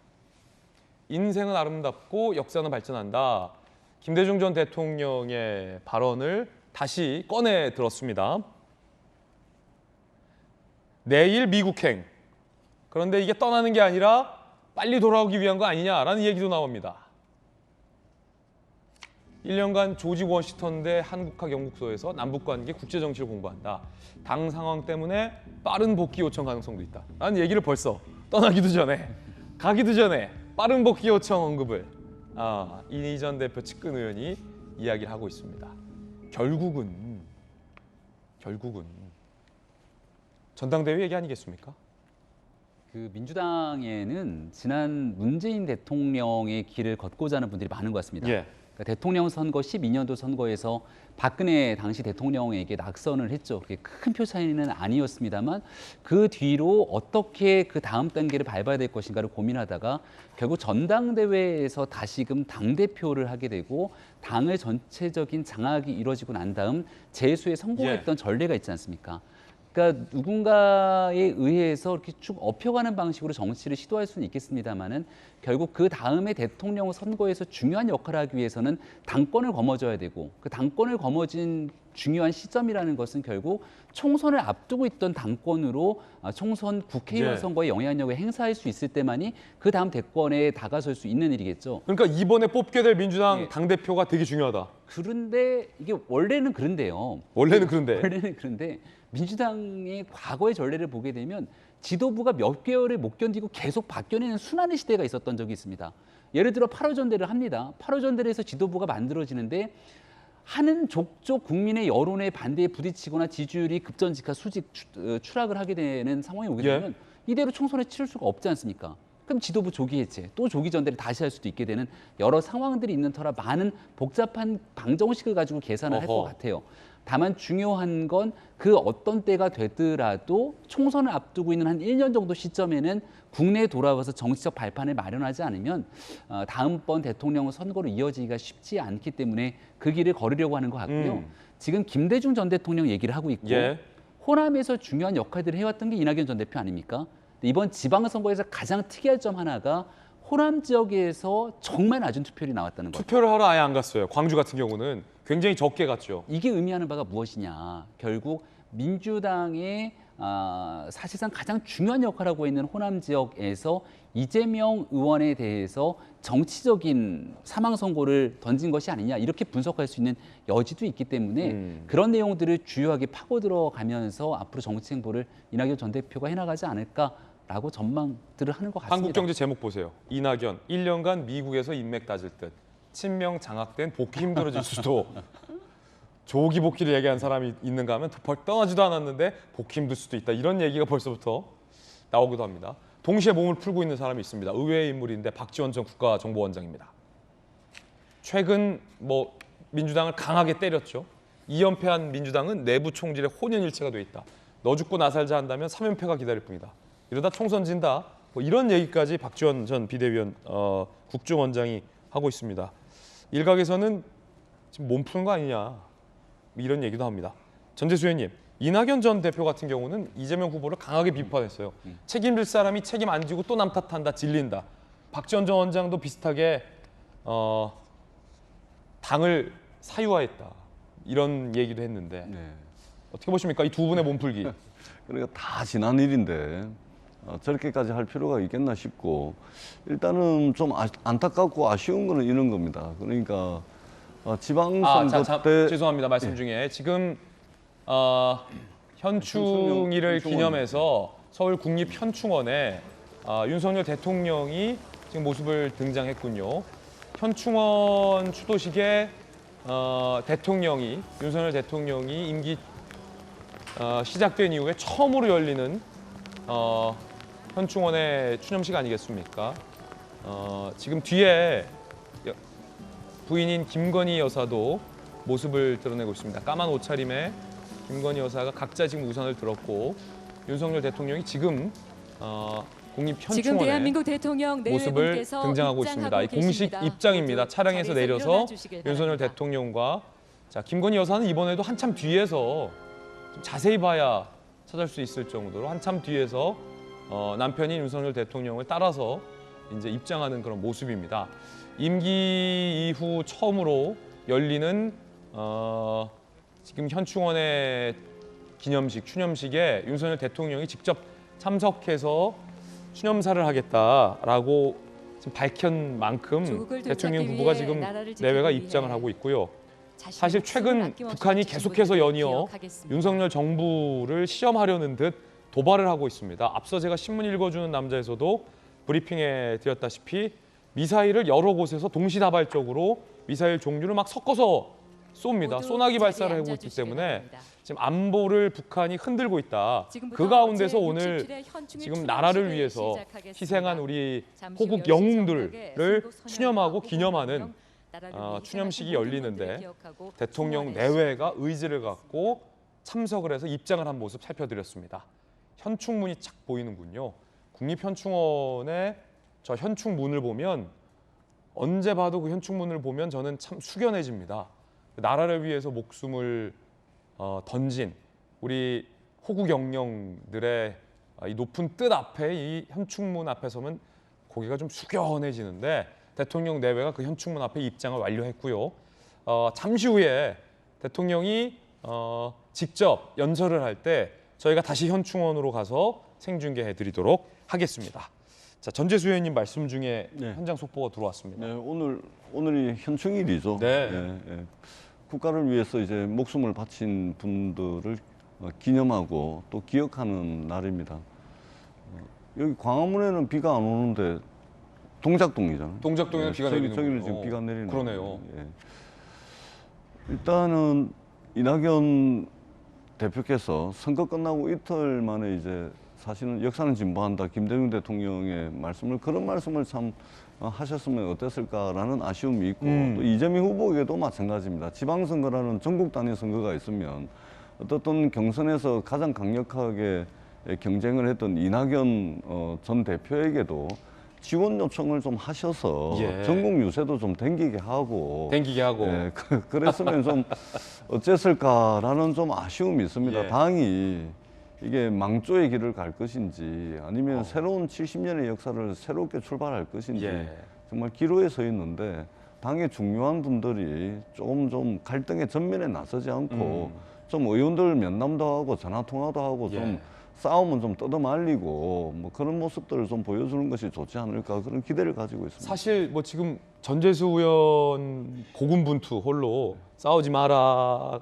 손 잡고 댕기자 이런 얘기 하는데 사실은 그 정치 선배들이 민주당에 뭐 예컨대 뭐 철험의 의원 누구 불러서 그리고 친 이낙연계 뭐 재선 의원 불러서 한마디 할 수 있어야 소주 한잔 하면서 야 너 네 선배한테 그게 말이 뭐냐 하고 선배니까 좀 이렇게 다독이고 대선 패배 좀 추스르자 이런 역할 하는 분이 없습니까 지금? 그러니까 지금 이제 그 민주당 의원들이 대부분 보면 이게 서울 수도권 또는 이제 지금 국회의원 하고 있는 사람을 그 대체할 수 있는 인물들이 많은 곳 이런 곳 위주로 지금 이 싸움이 붙고 있어요. 결국은 이제 다음 총선의 공천권 때문이다. 근데 예를 들면 저 같은 경우는 이제 당의 공천으로부터는 상당히 자유롭거든요. 자유롭잖아요. 왜냐하면 제가 안 나가면 이게 흠지라 출마하려고 하는 사람이 많지가 않을 뿐더러 전재수도 거기서 10년 고생했잖아요. 그러니까 이제 저 같은 경우는 공천에서 자유롭기 때문에 양쪽을 다 비판할 수 있는 겁니다. 그 자유로운 분들 많이 있습니까 혹시? 좀 있죠. 그래서 저희들이 강북에 뭐 박모 의원도 있고 그렇습니다. 그래서 이게 지역 기반이 탄탄하거나 또는 험지에서 국회의원을 하고 있거나 그래서 당 지도부 또는 누구의 어떤 뭐 당 유력한 사람의 눈치를 안 봐도 되는 사람들이 있거든요. 그래서 이런 분들이 좀 의견을 좀 모으고도 있는데 그래서 저는 정말로 이게 좀 너무 그냥 이렇게 이래 가지고는 답이 없다고 생각합니다. 근데 반드시 거쳐야 될 과정이고 이 과정을 거쳐서 당의 어떤 새로운 질서와 당의 새로운 기풍을 만들어가는 그런 과정이다. 이 싸움은 8월 전당대회까지만 길게 본다면 그것까지만 좀 했으면 좋겠다. 이런 바람을 가지고 있습니다. 이 방송을 보고 계신 민주당 내 현역 의원 중 공천에서 자유롭다 생각하시는 분들은 전재수 의원에게 전화를 주시기 바라겠습니다. 자, 이번엔 두 번째 뜨거운 소식 공개하겠습니다. 함께 보시죠. 실루엣이 김기현 전 원내대표네요. 김기현 전 원내대표가 민주당 주도로 국회에서 이제 징계를 받았죠. 지난달 검수완박 처리 과정에서 국회의장석에 앉았다라는 이유 때문에 징계를 받았죠. 법사위원장에 그 장면 함께 보시죠.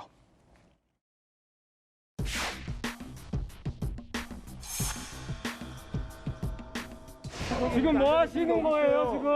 국회 선진화법 위반이라는 거 모르세요? 부끄러운 줄 아세요? 위원장이 속에 앉는 거 막는 거 있어요? 이 사람 다친다, 사람!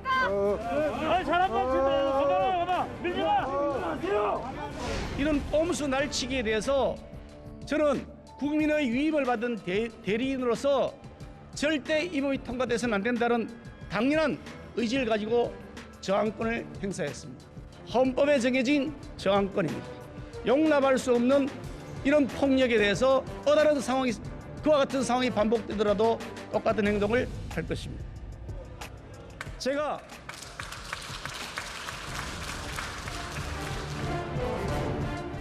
김기현 전 원내대표의 이 행동으로 민주당 주도로 국회에서는 징계를 했습니다. 본회의 출석 정지를 하고 출석 정지된 기간 동안 월급도 안 나온다. 라고 김기현 전 원내대표가 저에게 하소연을 하더라고요. 징계를 줬습니다. 그런데 헌법재판소가 그 징계의 효력을 멈췄습니다. 왜일까요? 함께 보시죠. 김수경 교수님, 헌재가 민주당 주도로 내린 징계의 효력을 중지했다는 내용인데, 자, 이거 어떤 내용이죠?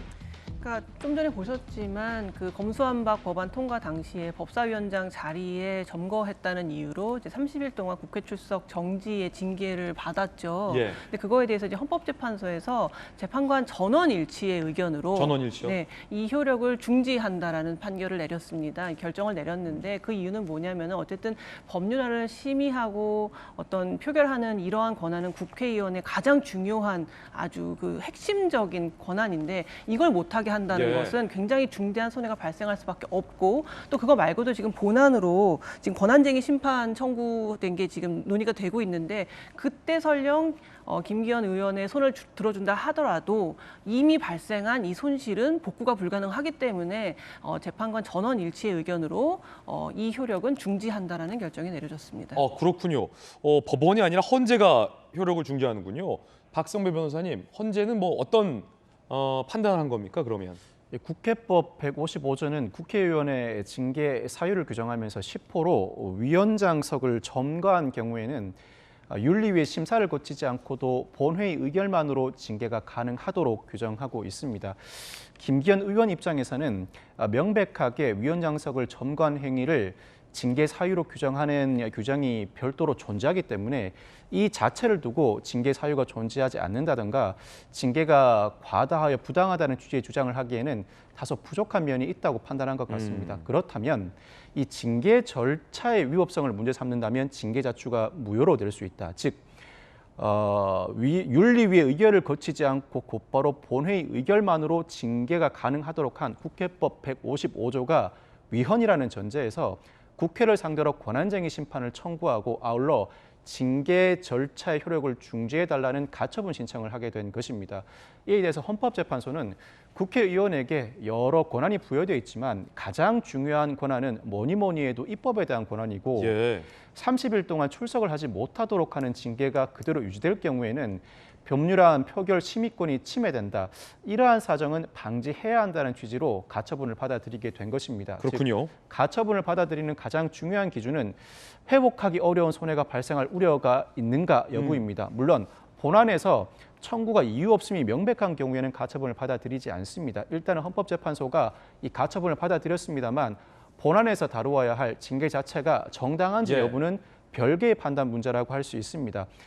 따라서 이 사건의 경우에는 김기현 의원이 신청을 한 대로 국회를 상대로 한 권한쟁의 심판이 받아들여지려면 이 국회법 155조의 절차 규정 자체가 위헌임이 인정되어야 합니다. 결코 쉬운 싸움은 아니라고 평가할 수 있습니다. 아울러 이 가처분이 받아들여졌다고 해도 징계 자체가 부당한지 여부는 별개의 문제라고 말씀을 드렸는데 그 예를 다시 한번 들어드리면 윤석열 대통령도 과거 검찰총장 재직 당시에 법무부 장관으로부터 2개월의 정직 처분을 받았고 이에 대해서 불복하는 집행정지 신청을 한 바가 있습니다. 당시 서울행정법원이 집행정지를 받아들였습니다만 이후에 본안소송에서는 징계가 정당하다는 1심 판결을 내리기도 했습니다. 지금 윤석열 대통령 내외가 헌화 및 분향을 하는 모습 생중계로 잡히고 있습니다. 다시 국립현충원 모습이고요. 비가 많이 내리네요. 지금 광화문에는 햇빛이 비쳤는데 여기서 불과 멀지 않은 서울 동작구 국립현충원에는 비가 내립니다. 사실은 윤석열 대통령과 김건희 여사가 가운데 섰고 엄숙한 분위기 속에서 이번 현충원의 추념식이 기념이 되고 있습니다. 호국 영령과 또 순국 선열을 기리면서 대통령 내외가 사실 대한민국 국민 전체를 우리 국민들을 대신해서 또 호국 영령과 충국 열사에게 예를 갖추는 건 아니겠습니까? 사실은 이런 건 굉장히 의미가 큽니다. 지금 하늘에서도 계속 동작구에는 비가 내리고 있는 모습인데 대통령이 우리 국민을 대표해서 나라를 위해 목숨을 희생하고 목숨을 바친 우리 선배들을 잊지 않겠다. 대한민국이 잊지 않겠다라는 의미를 지금 갖고 있다라고 보여지고요. 국기를 향해서 경례를 하고 대통령 부부가 지금 헌화 및 분향을 하러 입장을 하고 있습니다.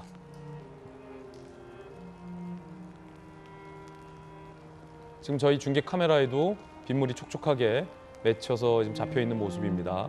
계속해서 비가 내리고 있고 우산을 쓰지 않고 우비를 입은 채 대통령 내외와 또 일동이 함께 현충일에 현충원을 찾아서 헌화와 분향을 하기 위해서 이동을 하고 있습니다.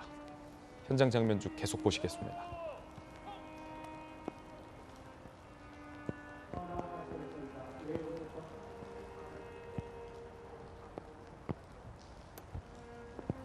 잠시 후 저희가 뉴스로서 또 보도해드리겠지만 최근 윤석열 대통령이 북한의 도발에 대해서 지금 단호하게 대처해야 한다라는 메시지를 밝히기도 했고 앞서 말씀드렸지만 최근 북한이 8발의 탄도미사일 등을 섞어서 다양한 곳에서 동시다발적으로 발사해서 소나기 도발이다라고 언론들이 경고하고 있는 가운데 윤석열 대통령이 내외가 봉사활동도 취소하고 지금 이 북한의 도발에 대해서 단호하게 대처해야 된다라는 메시지를 낸 바도 있습니다. 그리고 한미가 이 북한의 미사일 도발에 대응해서 지대지 미사일로 대응 사격을 했다라는 뉴스 속보도 지금 들어와 있습니다. 최근 북한의 위협과 도발이 9일에 한 번꼴이다라는 대통령의 발언도 많은 언론에서 보도되고 있는데 자, 이 북한의 공격의 전쟁 과정에서 또 목숨을 잃은 우리 순국 선열들을 대통령이 지금 기리는 오늘의 이 모습도 최근에 이 안보를 강조하고 있는 대통령실의 흐름과 무관치 않아 보입니다. 함께 보고 계시죠.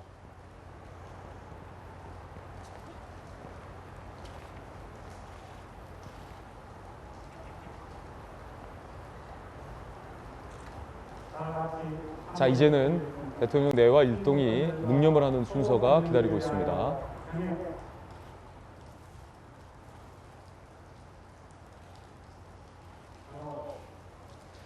순국 선열과 호국영령 나라를 위해 희생하신 모든 분께 묵념을 올리겠습니다.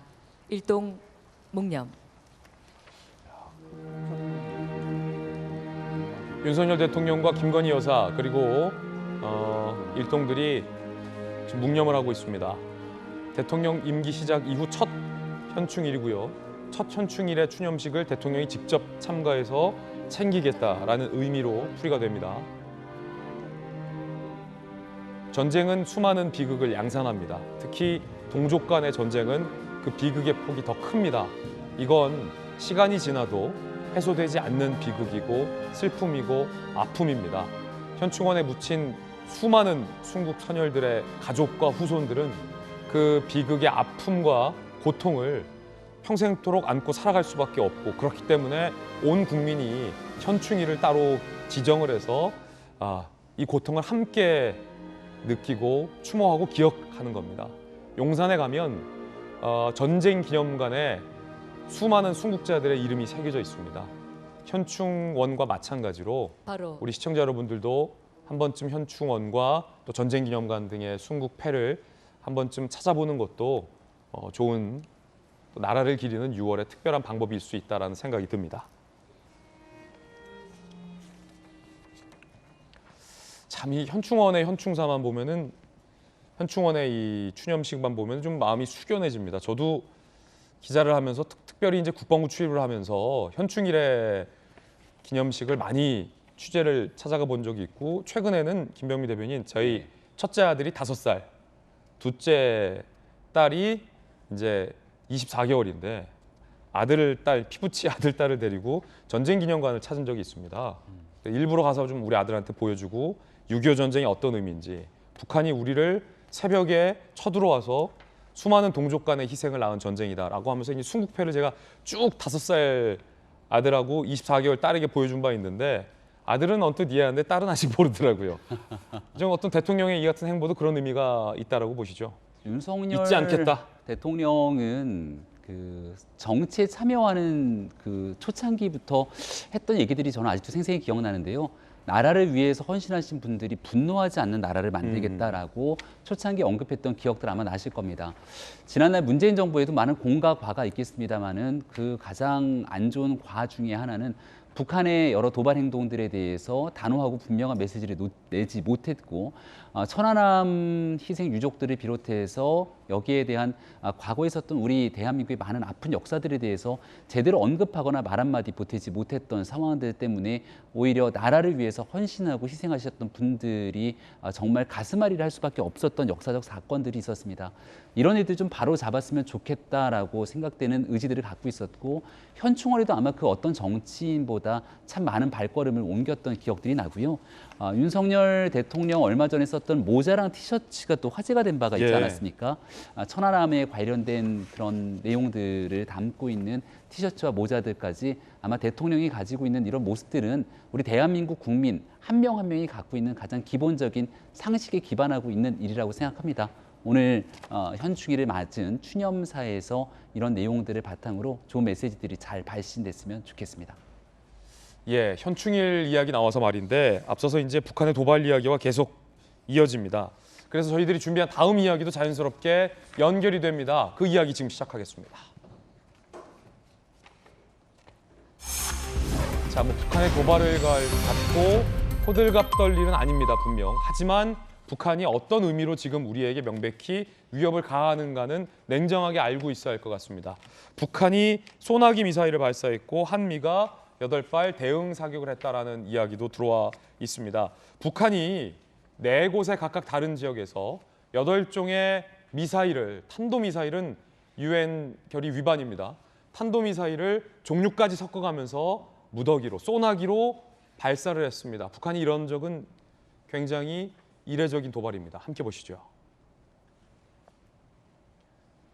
동창리, 평안남도 개천, 평양 순안, 함경남도 함흥에서 지금 서로 다른 미사일을 각기 8발을 동해상에 섞어서 발사를 했습니다. 자, 그리고 오늘 한미가 이 북한의 미사일 도발을 대응해서 지대지 미사일 8발을 대응 발사를 했습니다. 자, 북한이 우리에게 명백히 도발을 한 거기 때문에 우리도 그에 상응하는 군사적 행동을 보여줘야 합니다. 지대지 미사일입니다. 지대지 미사일. 땅에서 땅으로 쏘는 미사일이고 북한이 미사일을 쏘면 우리도 지대지 미사일을 쏠 수 있다라는 것. 북한이 도발을 해온 규모와 규모대로 정확히 8발을 우리도 발사를 했습니다. 한미가 공동으로 이렇게 미사일 대응을 한 거는 문재인 정부 들어서는 보기 힘들었던 그런 모습입니다. 윤석열 정부 들어서 한미의 공동 미사일 대응이 지금 벌써 2번째 제 기억으로 나온 것 같은데요. 자, 통일연구원에서 북한 문제를 연구했던 김수경 박사님, 북한이 섞어서 미사일을 동시에 여러 지역에서 쏜다는 것은 자, 군사적으로 봤을 때, 안보적으로 봤을 때 우리가 갖고 있는 요격 대응 체계가 있습니다. 팩3라고 해서 패트리엇 미사일도 종류별로 우리가 갖고 있고 사드 미사일도 갖고 있지만 이런 식으로 북한이 섞어서 쏘면 우리가 이거 다 요격 못 하잖아요. 그러니까 이렇게 8발을 이렇게 동시다발적으로 쏜 건 굉장히 이례적인 일이고요. 이제 그것은 말씀하신 것처럼 대한민국의 그 미사일 방어 체계를 교란시키겠다라는 어떤 그런 의도로 보여집니다. 그리고 지금 보시면은 단거리 탄도 미사일을 쐈잖아요. 이제 무엇을 쏘는지도 사실 메시지가 될 수 있는데, 그러니까 최근에 한 3, 4년 정도 전부터 북한이 단거리 탄도 미사일 개발에 굉장히 박차를 가하고 있습니다. 이것은 결국 대남, 그러니까 남한이나 일본을 겨냥한 어떤 군사력을 증강시키겠다는 그런 메시지거든요. 그러니까 만약에 이제 한국과 미국의 동맹이 좀 흐트러져서 한국이 미국의 어떤 그런 군사적 어떤 우위를 이제 이용할 수 없게 될 경우에는 북한이 남한에 대해서 굉장히 군사력을 증강시켜서 한번 붙어보겠다, 어떤 이런 의도로 이제 읽혀지는 거거든요. 그래서 이번에는 굉장히 그 메시지가 ICBM이 아니라 SRBM이었다는 것은 이 메시지 자체가 이제 남한, 이제 넓게 보면은 일본까지를 좀 겨냥한 것이라고 보고요. 보시겠지만 이제 핵실험을 이제 앞두고 있다라는 전망들이 계속 나오고 있잖아요. 이제 핵실험이 언제 돼도 뭐 이상하지 않을 것이다라는 얘기가 나올 만큼 여러 가지 이제 그런 동향이 관측되고 있는 상황이기 때문에 이제 북한으로서는 어쨌든 이 어떤 남북한의 어떤 그 긴장을 고조시켜서 핵실험 직전까지 이제 몰고 가겠다. 이제 아무런 그런 긴장이 없이 갑자기 핵실험을 하는 것보다는 보통 북한은 이런 식으로 좀 군사력 에 관련된 이런 긴장을 좀 고조시킨 다음에 핵실험을 했었거든요. 이제 그런 것의 어떤 전초전이지 않나라는 그런 관측도 가능한 상황입니다. 지금 원래 김건희 여사와 봉사활동 예정돼 있었는데 북한의 미사일 도발로 봉사활동 취소하고 청사로 서둘러 들어왔다 뉴스 나왔는데 맞습니까? 대통령? 네, 6월 5일이 원래 환경의 날이어가지고 원래는 김건희 여사와 함께 한강에서 쓰레기를 주우면서 조깅하는 플로깅이라고 하죠. 플로깅 행사를 이제 기획하고 있었는데 약간 좀 평화로운 행사군요. 그렇죠. 그런데 아침에 오전에 9시 8분에 북한이 이제 미사일을 쏜 것이 이제 드러나면서 바로 이제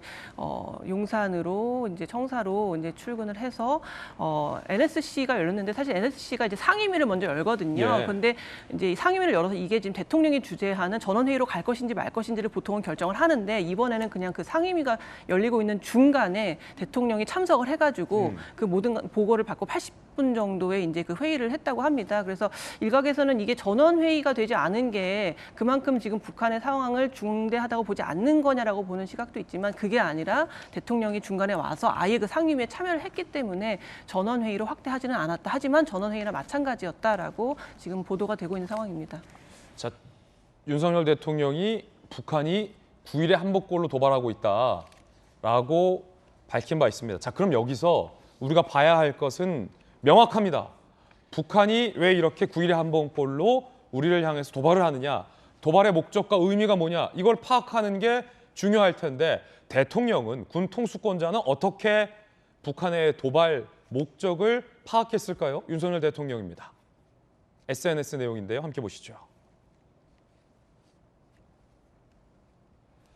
북한이 여러 지점에서 다양한 형태의 탄도미사일을 연속 발사한 건 정부 임기 초 안보 태세에 대한 시험이자 도전이다. 이건 명백히 윤석열 정부를 향한 시험이다 도전이다라고 규정을 했습니다.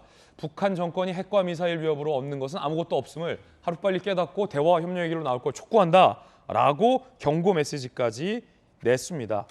김병미 대변인님, 네. 북한이 왜 이렇게 도발을 하느냐? 특히나 저는 처음 봤거든요. 미사일을 섞어 쏘는 건 맞는데 네 곳에서 동시다발적으로 SRBM, 단거리 탄도미사일을 그것도 종류별로 섞어 쐈어요. 이건 윤석열 대통령이 지금 언급했듯이 윤석열 정부 국한하지 않고 더 나아가 지금 대한민국의 안보 태세에 대한 시험이자 도전이다라는 목적이라는 거죠.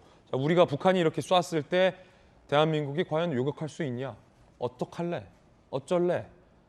국방부가 어떻게 하나 보는 거죠. 불상의 발사체로 발사할래? 아니면 우리가 쏜 거 맞출 수 있나 없나 등을 포함해서 말이죠. 강대강 대치 국면으로 얻을 수 있는 건 아무것도 없다는 것을 명심해야 된다. 그리고 대화와 타협에 대한 가능성에 대한 언급까지 있었습니다. 2017년 5월 달 문재인 정부가 출범하고 났을 때도 마찬가지로 북한은 굉장히 이례적인 도발 행동들을 강화시켰습니다. 미사일을 쉼없이 쏘아댔고 그해 가을에는 핵실험까지 하게 됐죠. 그러니까 강대강 대치 국면을 끝까지 끌어올린 다음에 그 다음에 협상의 카드로 비핵화 논의 진전, 그 이후로 경제적으로 얻어갈 수 있는 부분들을 얻어가기 때문에 북한의 기조들이 크게 다르지 않는 내용들이 계속 반복되고 있는데요. 또 지금 북한이 7차 핵실험 앞두고 있다 이런 얘기도 관측도 너무 많이 나오고 있잖아요. 김정은의 결심만 하게 되는 순간이라면 네. 언제든지 핵실험이 이어질 수 있다는 것들도 지금 국제사회를 통해서 계속 우려가 되고 있는 지점 아니겠습니까? 윤석열 대통령이 여기에 대해서 분명하게 굳건한 의지를 밝히고 있고 대응은 대한민국 혼자만의 대응이 아니라 한미 간 굳건한 연합 대응을 통해서 이 문제를 풀어가겠다는 의지가 확실해 보인다 말씀을 드릴 수 있겠는데요. 과거처럼 북한이 무슨 미사일을 쏜다 그래서 이것이 탄도미사일이라고 말도 제대로 하지 못하면서 단도미사일 등에 대한 언급을 했던 적도 기억이 납니다만은 항상 뭔가 미사일을 쏘고 나면 탄도미사일 유엔 안보리 제재를 받기 때문에 불상의 발사체 등에 대한 언급을 했던 적도 있습니다. 하지만 분명한 북한의 도발에 대해서는 단호한 대응을 하게 되고 하지만 이것으로 강대강 대치 국면으로 한반도의 평화를 위협하는 것이 아니라 오히려 분명한 원칙 속에서 북한 문제를 더 적극적으로 해결하려고 하는 대통령과 정부의 의지가 있는 만큼 여기에 대해서 앞으로 북한도 위협을 통해 얻을 수 없다는 것이 깨닫게 된다면 조금 다른 방식의 변화들이 있을 거라고 생각합니다. 북한이 이런 거를 노릴 수도 있어요. 과거 도발 사례를 분석해 보면 새 정부 초기에 특히 안보에 있어서 원칙주의자 또 확고한 안보 원칙을 강조하는 윤석열 대통령이기 때문에 북한이 일부러 한반도의 긴장의 분위기를 올리는 수단으로 이렇게 도발을 삼는 목적도 있어요. 그래서 봐봐라. 자, 윤석열 대통령 되니까 전쟁 날 것 같지? 한국 사람들 불안하지? 남남 갈등을 유발하는 북한의 목적도 있다라는 전문가의 지적에도 어느 한 조간신문 대목에서 저도 고개가 좀 끄덕여지더라고요. 이에 대해서 윤석열 대통령이 조금 전에 메시지가 정부 임기 초 안보 태세에 대한 시험이자 도전이다. 이런 거 말고 대화로 나와라. 라는 대통령의 메시지에 대해서 또 해병대 출신에 포항 해병대 출신에 맞습니까? 전재 수석님 어떻게 보십니까? 어떻게 평가하십니까? 윤석열 그 행정부의 대북 위기 관리 능력이 이제 필요해 보이는 때입니다.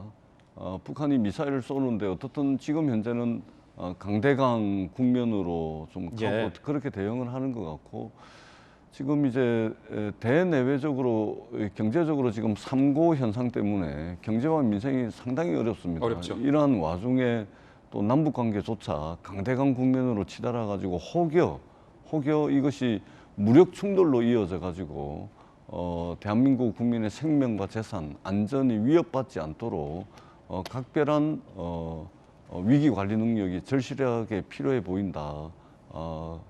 그런 실력과 능력을 보여야 될 때가 왔다. 그렇게 생각을 합니다. 예. 자, 잠시 후에 윤석열 대통령이 현충원 추념사를 직접 읽을 걸로 보입니다.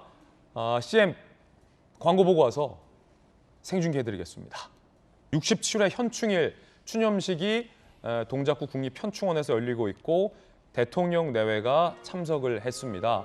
지금 대통령 내외가 훈장 등을 유공자에게 수여하는 시간입니다. 국가 유공자 증서를 수여하는 모습입니다. 상당히 좀 중요하다라고 보고요. 나라를 위해 목숨을 잃은 순국 선열의 희생을 그 어떤 국민도 잊어서는 안 된다라고 생각합니다. 그래서 오늘 현충일 추념식은 그만큼 좀 의미가 있는 것 같고요. 지금 유공자들에게 대통령이 유공자증을 수여하고 있습니다. 황현주님의 부친 황상철님에게 수여됩니다. 자, 비단 전쟁 과정에서 희생된 우리 영웅들뿐만 아니라 각자의 자리에서 예컨대 불을 끄고 화재 현장에서 인명구조 임무를 수행하다가 순직한 우리 순직 소방관들, 그리고 해역에서 실종 선박을 수색하고 복귀하다가 또 순직한 우리 해양경찰청의 우리 경찰들, 순직 경찰들, 이런 분들도 다 우리 국가 유공자로서 우리 국민과 나라, 우리 대한민국을 지키기 위해서 목숨을 아끼지 않은 정말로 위대한 우리 유공자들의 희생과 헌신이다라고 볼 수 존경하는 있겠습니다. 국민 여러분, 자, 윤석열 대통령의 240만 보훈 가족과 추념사 직접 한번 들어보시죠. 국가 유공자 여러분, 제67회 현충일을 맞았습니다. 이곳 국립현충원에는 대한민국의 독립을 위해 투쟁한 순국 선열과 공산 세력의 침략으로부터 자유 대한민국을 지킨 호국 영령들, 그리고 목숨을 바쳐 국민의 생명을 지킨 분들이 함께 잠들어 계십니다. 나라를 위해 숭고한 희생을 하신 모든 분들께 경의를 표하며 머리 숙여 명복을 빕니다. 오랜 세월 가족 잃은 아픔을 간직해 오신 유가족들께도 깊은 위로의 말씀을 올립니다. 지금 우리가 누리고 있는 자유와 평화는 조국을 위해 희생하신 순국 선열과 호국 영령들의 용기와 헌신으로 지킬 수 있었습니다. 그 무엇보다도 중요한, 또 목숨보다도 뜨거운 용기에 우리들이 온전히 보답할 수는 없습니다. 자유와 민주주의, 그리고 인권이 더욱 살아 숨쉬는 자랑스러운 대한민국을 만드는 것이 그분들의 희생을 빛나게 하는 길이라 믿습니다. 더 이상 영웅들의 희생이 남겨진 가족의 눈물로 이어져서는 안 될 것입니다.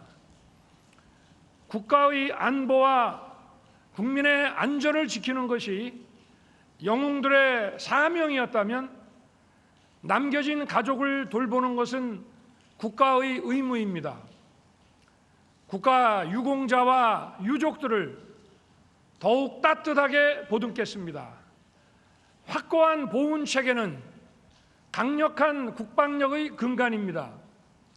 공정하고 합리적인 보훈 체계를 마련해 조금이라도 억울한 분들이 없도록 할 것입니다. 존경하는 국민 여러분, 지금 이 순간에도 북한의 핵과 미사일 위협은 고도화되고 있습니다. 어제도 여러 종류의 탄도미사일을 발사했습니다. 북한의 핵미사일은 한반도는 물론 동북아와 세계 평화를 위협하는 수준에 이르고 있습니다. 우리 정부는 북한의 어떠한 도발에도 단호하고 엄정하게 대처할 것입니다. 북한의 핵과 미사일 위협을 억제하면서 보다 근본적이고 실질적인 안보 능력을 갖춰 나갈 것입니다. 우리 국민의 생명과 재산을 지키는데 한치의 빈틈도 없도록 하겠습니다. 지금 우리 곁에는 국가 안보와 국민 안전의 최일선에서 자신을 희생하신 분들이 계십니다. 지난 1월 민가 쪽으로 전투기가 추락하는 것을 막고자 끝까지 조종간을 놓지 않고 순직한 공군 제10전투비행단 고 심정민 소령, 평택 물류센터 화재 현장에서 인명구조 임무를 수행하다 순직한 송탄 소방서 119 구조대 고 이형석 소방정, 고 박수동 소방장, 고 조우찬 소방교, 대만 해역에서 실종 선박을 수색하고 복귀하다가 추락사고로 순직한 남부지방해양경찰청 항공단 고 정두환 경감, 고 황현준 경사, 고 차주일 경사는 국가의 안보와 국민의 안전을 지키는 것이 자신들의 꿈이었던 영웅들이었습니다. 국민을 대표해 모든 유가족 여러분께 심심한 위로의 말씀을 드립니다. 자유와 번영을 이룩한 나라의 국민은 조국을 위해 희생하고 헌신한 이들을 정성껏 예우해 왔습니다. 제복 입은 영웅들이 존경받는 나라를 만들어야 합니다. 이들이 있기에 우리 국민이 안전하고 편안하게 꿈과 행복을 추구할 수 있습니다. 존경하는 국민 여러분, 이제 후손들에게 더욱 자유롭고 평화로운 대한민국을 가꾸고 물려줄 사명이 우리에게 있습니다. 자유와 민주주의, 인권의 가치를 추구하는 위대한 대한민국은 조국을 위해 헌신한 이들의 희생을 가치 있게 만들 것입니다. 영웅들의 용기를 국가의 이름으로 영원히 기억하겠습니다. 유가족 여러분의 가슴에도 자부심과 긍지를 꽃피울 수 있도록 대한민국 정부와 국민이 함께 할 것입니다. 감사합니다.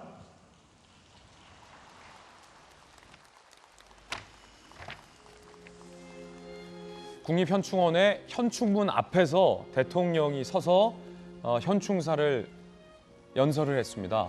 유가족 가슴에 자부심이 꽃피도록 정부가 함께하겠다. 나라를 위해 희생한 모든 분들에게 경의를 표한다라고 얘기했고요. 북한이 어제 다종류의 탄도미사일을 동시다발 발사한 이 도발에 대한 대통령의 언급과 강한 경고도 있었습니다. 윤석열 정부가 북한의 어떠한 도발에도 단호하고 엄정하게 대처하겠다 라고 북한을 향한 경고와 또 우리 스스로의 어떤 대처에 대한 메시지도 현충사 연설에 포함이 돼 있었습니다. 작은 나라를 합치는 대통령의 추념사 들어봤습니다. 자, 이 이야기 그리고 북한의 도발 이야기 계속해서 이어가겠습니다. 현충원에서 추념식에 대통령이 직접 참석을 해서 이 같은 내용의 강한 추념사를 연설하겠다라는 걸 북한은 아마 몰랐을 겁니다. 그런데 공교롭게 보세요. 공교롭게 현충일을 하루 앞둔 어제 그것도 북한이 날짜를 딱 겨냥을 해서 미사일 도발했다라는 거예요. 이건 김병인 전 대변인 어떻게 보십니까? 당연히 그럼 윤석열 대통령의 이 현충사에 추념사에 우리가 북한 입장에서 북한의 도발이 언급되냐 안 되냐 이거를 좀 북한이 눈여겨서 보고 볼 것 아닙니까? 이거 시험대라는 거죠. 네, 그러니까 어찌 보면 이 아주 오래된 역사를 이제 딛고 넘어서서 새로운 한반도의 평화 이런 것들을 언급할 수도 있습니다. 아니면 다시 과거로 돌아가는 상태 속에서 북한의 계속되고 거듭되는 핵과 미사일 위협과 도발 속에서 더 굳건한 안보 태세를 지켜나가고 여기에 대한 정부의 단호한 의지를 나타나게 되는 것, 이 두 가지 중에 어떤 갈림길에 있는지는 북한의 행동, 태도에 또 달려 있는 내용들 아니겠습니까? 문재인 정부의 지난 날을 지켜보게 되면 아무래도 북한에 대한 위협과 도발보다는 이제 이 내용을 딛고 넘어서는 한반도의 평화에 대해서 더 강력한 메시지를 냈던 기억들이 나는데요. 현충일에 윤석열 대통령의 추념사가 그렇게 길지가 않습니다. 짧은 내용 속에서 단호하게 꼭 들어가야 될 내용들이 굳건하게 자리매김하고 있는데요. 여기에 대해서 북한의 위협에 대해서 단호하게 대응하고 대처하기 위한 우리 정부의 노력은 기본적으로 들어가 있고, 이 추념사에서 가장 눈에 띄는 단어 한 가지를 꼽으라면 저는 영웅이란 단어를 꼽겠습니다. 추념사에 이 영웅이란 메시지들이 꽤 많이 나오는데요. 국가의 안보와 국민의 안전을 지키는 것이 자신들의 꿈이었던 영웅들이라는 표현을 쓰게 되고, 이게 국가의 안보를 지키기 위해서 최전선에서 싸우셨던 분들뿐만이 아니라 우리 주변 일상에서 제복을 입고 활동했던 사람들의 영웅들까지 소환을 내기도 합니다. 언젠가부터 이렇게 제복을 입고 혹은 나라와 국민을 위해서 노력하고 헌신하고 희생해온 분들이 과연 대한민국 사회에서는 제대로 존중받고 존경받고 있는가? 에 대한 고민들을 안 할 수가 없는 그런 상황, 고민들을 해야만 되는 상황에 놓이게 된 것이 매우 안타깝게 생각을 하는데요. 여기서 그 어쩌면 윤석열 대통령과 대통령실에서 준비했던 추념사 내용이, 왜냐하면 과거 문재인 전 대통령도 북한의 크고 작은 도발이 있은 직후 뭐 규탄을 하기도 했었습니다만 줄곧 문재인 정부의 메시지는 북한을 향한 유화적인 메시지였잖아요. 대화를 제의하고 이럴수록 남북 관계는 서로 협력을 해야 한다는 메시지였는데, 어쩌면 윤석열 대통령도 여러 버전의 추념사를 머릿속에 생각하고 있었을지도 모르겠습니다. 그런데 그거군요. 북한이 도발을 해왔을 때, 잘못을 했을 때 잘했다라고 당근을 주는 게 아니라 잘못한 것에 대해서는 명백하게 대응을 하겠다, 짚고 넘어가겠다 라는 메시지가 이제 최종적으로 추념사에 발현된 건 아니겠습니까? 그 내용이 여기 정확하게 들어가 있는 게, 우리 정부는 북한의 어떤 도발에도 단호하고 엄정하게 대처할 것이다. 그리고 북한의 핵과 미사일 위협을 억제하면서 보다 근본적이고 실질적인 안보 능력을 갖춰가겠다 이렇게 얘기를 하고 있습니다. 과거 이제 오바마 전 대통령 시절에 있었던 전략적 인내라는 표현 혹시 기억하십니까? 이런 내용처럼 북한이 핵과 미사일 능력을 고도화시키고 있는 과정에도 애써 그 내용들을 외면해 왔던 때도 있습니다. 그리고 북한이 전 세계를 향해서 당시 보여줬던 한미 정상회담 등을 통해 비핵화를 위해 나아갈 거라고 얘기했지만 그 어떤 비핵화에 대한 진전 노력도 하나 이루어진 바가 없죠. 오히려 이제 7차 핵실험만 더 앞당겨졌죠. 비핵화를 위해서는 북한의 핵 문제 등에 대해서 전 국제사회가 볼 수 있는 사찰이 기본이 돼야 되는데 이런 모든 일들을 진행하지 않은 채 말로만 비핵화를 언급하면서 사실 대한민국 국민뿐 아니라 전 세계에 있는 시민들이 기만하고 우롱했다라고 봐도 과언이 아닐 겁니다. 이런 상황에서 지금 새 정부 출범하고 난 뒤에도 거듭 새 정부를 시험하듯이 미사일 도발을 계속되고 있는 상황이기 때문에 이를 평화라고 하는 이름 속에서 그저 전략적 인내로 뒤에 물러서서 뒷짐지고 쳐다만 보는 것이 아니라 분명하게 우리의 안보 능력을 강화시키고 북한의 이 같은 대응, 도발에 대해서는 단호하게 대응할 수 있는 모습을 보여주겠다라는 윤석열 정부의 원칙을 지켜볼 수 있다 생각하고요. 이것만으로 끝나는 것이 아니라 한반도의 평화를 위해서 북한이 한 걸음 노력하고 나오게 됐을 때는 거기에 대해 상응하는 보답도 당연히 하겠다는 그럼요. 예. 메시지들이 윤석열 대통령이 분명히 들어있다는 점을 강조하고 싶습니다. 예, 그리고 평화와 대화를 추구하되 동시에 안보적으로도 튼튼한 안보를 챙기는 건 기본입니다. 그리고 그 무엇보다 중요한 게 여기 나와 있는 내용 중에 저는 참 울림이 있는 게요. 더 이상 영웅들의 희생이 남겨진 가족의 눈물로 이어져서는 안 될 것입니다라는 표현이 가슴을 좀 찡하게 만들었습니다. 앞서 돌직구쇼 우리 전에 이제 언급을 하면서 대통령이 정치 참여 선언했던 그 시절에 제일 처음 만났던 그 천안함에 같이 탑승했던 생존 장병들을 만났던 얘기들, 그리고 그들의 이야기를 들으면서 나라를 위해서 헌신하고 희생한 사람이 분노하지 않는 나라를 만들겠다. 왜 국가를 위해서 목숨을 바치면서 희생했던 수많은 분들이 있는데 그 가족들이 남겨져서 눈물로 나를 지새워야 되는지에 대해서 이 가슴 치는 국민들이 적지 않이 계실 거라고 생각합니다. 그런 일들에 대한 보험 문제도 확실하게 챙겨가면서 나라의 기틀을 세우겠다는 얘기들을 하고 있는 만큼 오늘에 있는 추년사의 메시지들이 앞으로 새 정부가 가야 되고 있는 보훈과 안보에 관한 정확한 방향성도 제시를 하고 있다고 생각합니다. 윤석열 대통령의 추념사에도 언급됐었던 어제 북한의 도발은 한미연합훈련 종료 하루 만에 이루어진 도발입니다. 박성배 변호사님, 이 시기를 명확히 북한이 겨눴다. 한미연합훈련 종료 하루 지나서 도발한 시점, 현충일 바로 하루 전 시점이라는 거죠. 설명 좀 해주십시오. 올해 들어서 여러 차례 북한이 도발을 감행해 오고 있습니다만 이번 단거리 탄도미사일 발사 시점은 한미연합훈련을 마치고 하루 만에 감행된 사안입니다. 특히 이번 한미연합훈련에서는 4년 7개월 만에 핵 항모가 등장하기도 했습니다. 그래요? 한미가 상당한 연합태세를 갖추고 북한의 도발에 철저히 대비하는 모습을 보이자마자 이 아랑곳하지 않고 오히려 보란 듯이 단거리 탄도미사일 8발을 동시다발적으로 발사한 모양새입니다. 더군다나 현충일을 앞두고 있습니다. 윤석열 대통령이 이 처음 맞게 되는 현충일을 통해서 상당한 메시지를 반영할 것을 충분히 예견하고도 이 도발을 실질적으로 감행하였다는 취지는 강대강 대치 국면을 통해서 북한이 얻고자 하는 바가 있다는 의미입니다.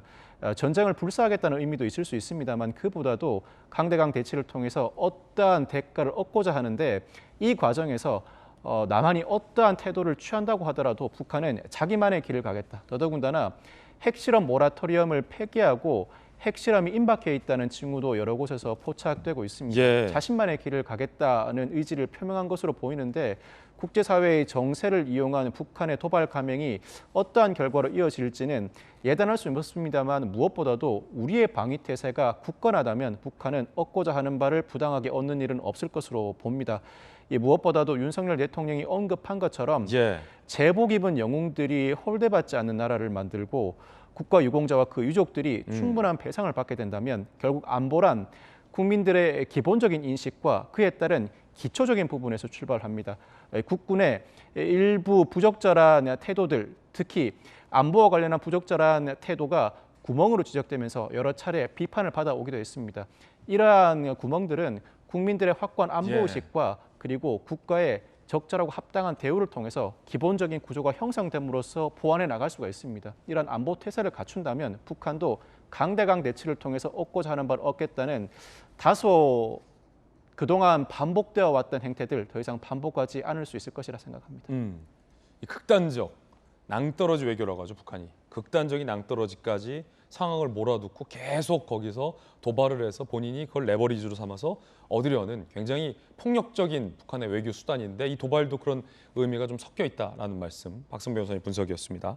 한미가 북한의 도발에 대해서 좌시하지 않겠다. 앞서 지대지 미사일을 8발 발사한 것. 이건 우리가 영상을 또 공개했지만 북한이 발사한 그 도발 원점을 여차하면 유사시에 우리가 무력화시키겠다라는 경고의 메시지이기도 합니다. 한미가 지금 최근 들어 북한의 도발에 대해서 강한 한 목소리를 내고 있습니다. 지난달 21일 한미 정상회담 이후 공동회견에서도 이 대목이 드러난 바 있었습니다. 들어보시죠. 우리 두 정상은 안보는 결코 타협할 수 없다는 공동인식 아래 강력한 대북 억지력이 무엇보다 중요하다는 데 공감하였습니다. 북한이 실질적인 비핵화에 나선다면 국제사회와 협력하여 북한 경제와 주민들의 삶의 질을 획기적으로 개선할 수 있는 담대한 계획을 준비할 것입니다. 사실 김병민 대변인님, 저는 이런 생각을 늘 해봐요. 우리가 예전에는 북한의 도발 하나에, 북한의 발언 하나에 우리 국민들이 너무 이제 놀래서 마트에서 라면 사재기 하는 현상도 불과 최근까지 있었어요. 북한의 서울 불바다 발언, 북한의 핵실험 때마다 사재기 현상도 있었지만, 이 국민들의 불안감은 어떻게 해소되냐면, 이제 일단 우리 국민들이 북한의 도발에 예전처럼 휘둘리지 않고, 두 번째는 이 정부의 계속 안보에 대한 확신, 우리가 자신이 있다, 만반의 준비를 다 하고 있다, 한미가 원팀이 되어서 북한의 도발에 더 큰 군사적인 타격을 줄 수 있는 모든 준비를 다 해놨다라는 이 완벽한 안보적 준비 태세가 국민들의 자신감을 상승시켜줄 수 있거든요. 그러면 국민들의 자신감이 올라가면 북한이 도발을 통해서 바랬던 남남 갈등과 국민적 불안감, 이게 북한 뜻대로 원하지 않게 되는 건 아니겠습니까? 네, 국론 분열, 그리고 그 토대로 본인들이 얻어낼 수 있는 중요한 위치에 점한 다음 통미봉남이라고 얘기를 하는 것처럼 대한민국을 활용하고, 종국에는 대한민국을 무력화시키면서 미국과의 관계 속에서 무언가를 얻어내겠다고 하는 북한의 행동들이 지난날 뚜렷이 드러나지 않았습니까? 지난 문재인 대통령 시절, 그 당시 판문점에서 트럼프 대통령이 와서 김정은과 함께 만났을 때 문재인 대통령이 함께 들어가지 못했던 장면이 저는 굉장히 좀 마음이 아프고 인상적이었던 기억이 납니다. 왜냐하면 이 북한과의 비핵화 문제를 통해서 관계를 풀어내기 위해 누구보다 열심히 노력했지만, 북한은 이런 대한민국의 의지를 말 그대로 선한 의지로 받아들이지 않았거든요. 그러니까 북한이 무언가를 생각하고 있는지는 너무나 명확하고, 북한이 바라고 있는 것을 들어줄 수 있는 가장 중요한 국제사회의 일원은 미국의 어떤 행동이라는 것들을 누구나 다 충분히 인지할 수 있는 상황이 되지 않았습니까? 그렇기 때문에 더더군다나 한미 간의 동맹관계를 굳건하게 다지면서 안보 태세를 강화하고, 북한이 여기에 대한 비핵화를 비롯한 추가적인 조치에 나설 때 상응하는 조치를 취할 수 있는 확신들을 함께 나아갈 수 있다면 앞으로 지금과는 조금 다른 대북 문제를 풀어갈 수도 있지 않겠는가, 이런 생각이 들고요. 김병민 대변인, 일각에서는 또 이제 주로 민주당 일각에서는 윤석열 정부가 강경 일변도가 아니냐, 일각에서 이런 비판도 제기되던데 어떻습니까?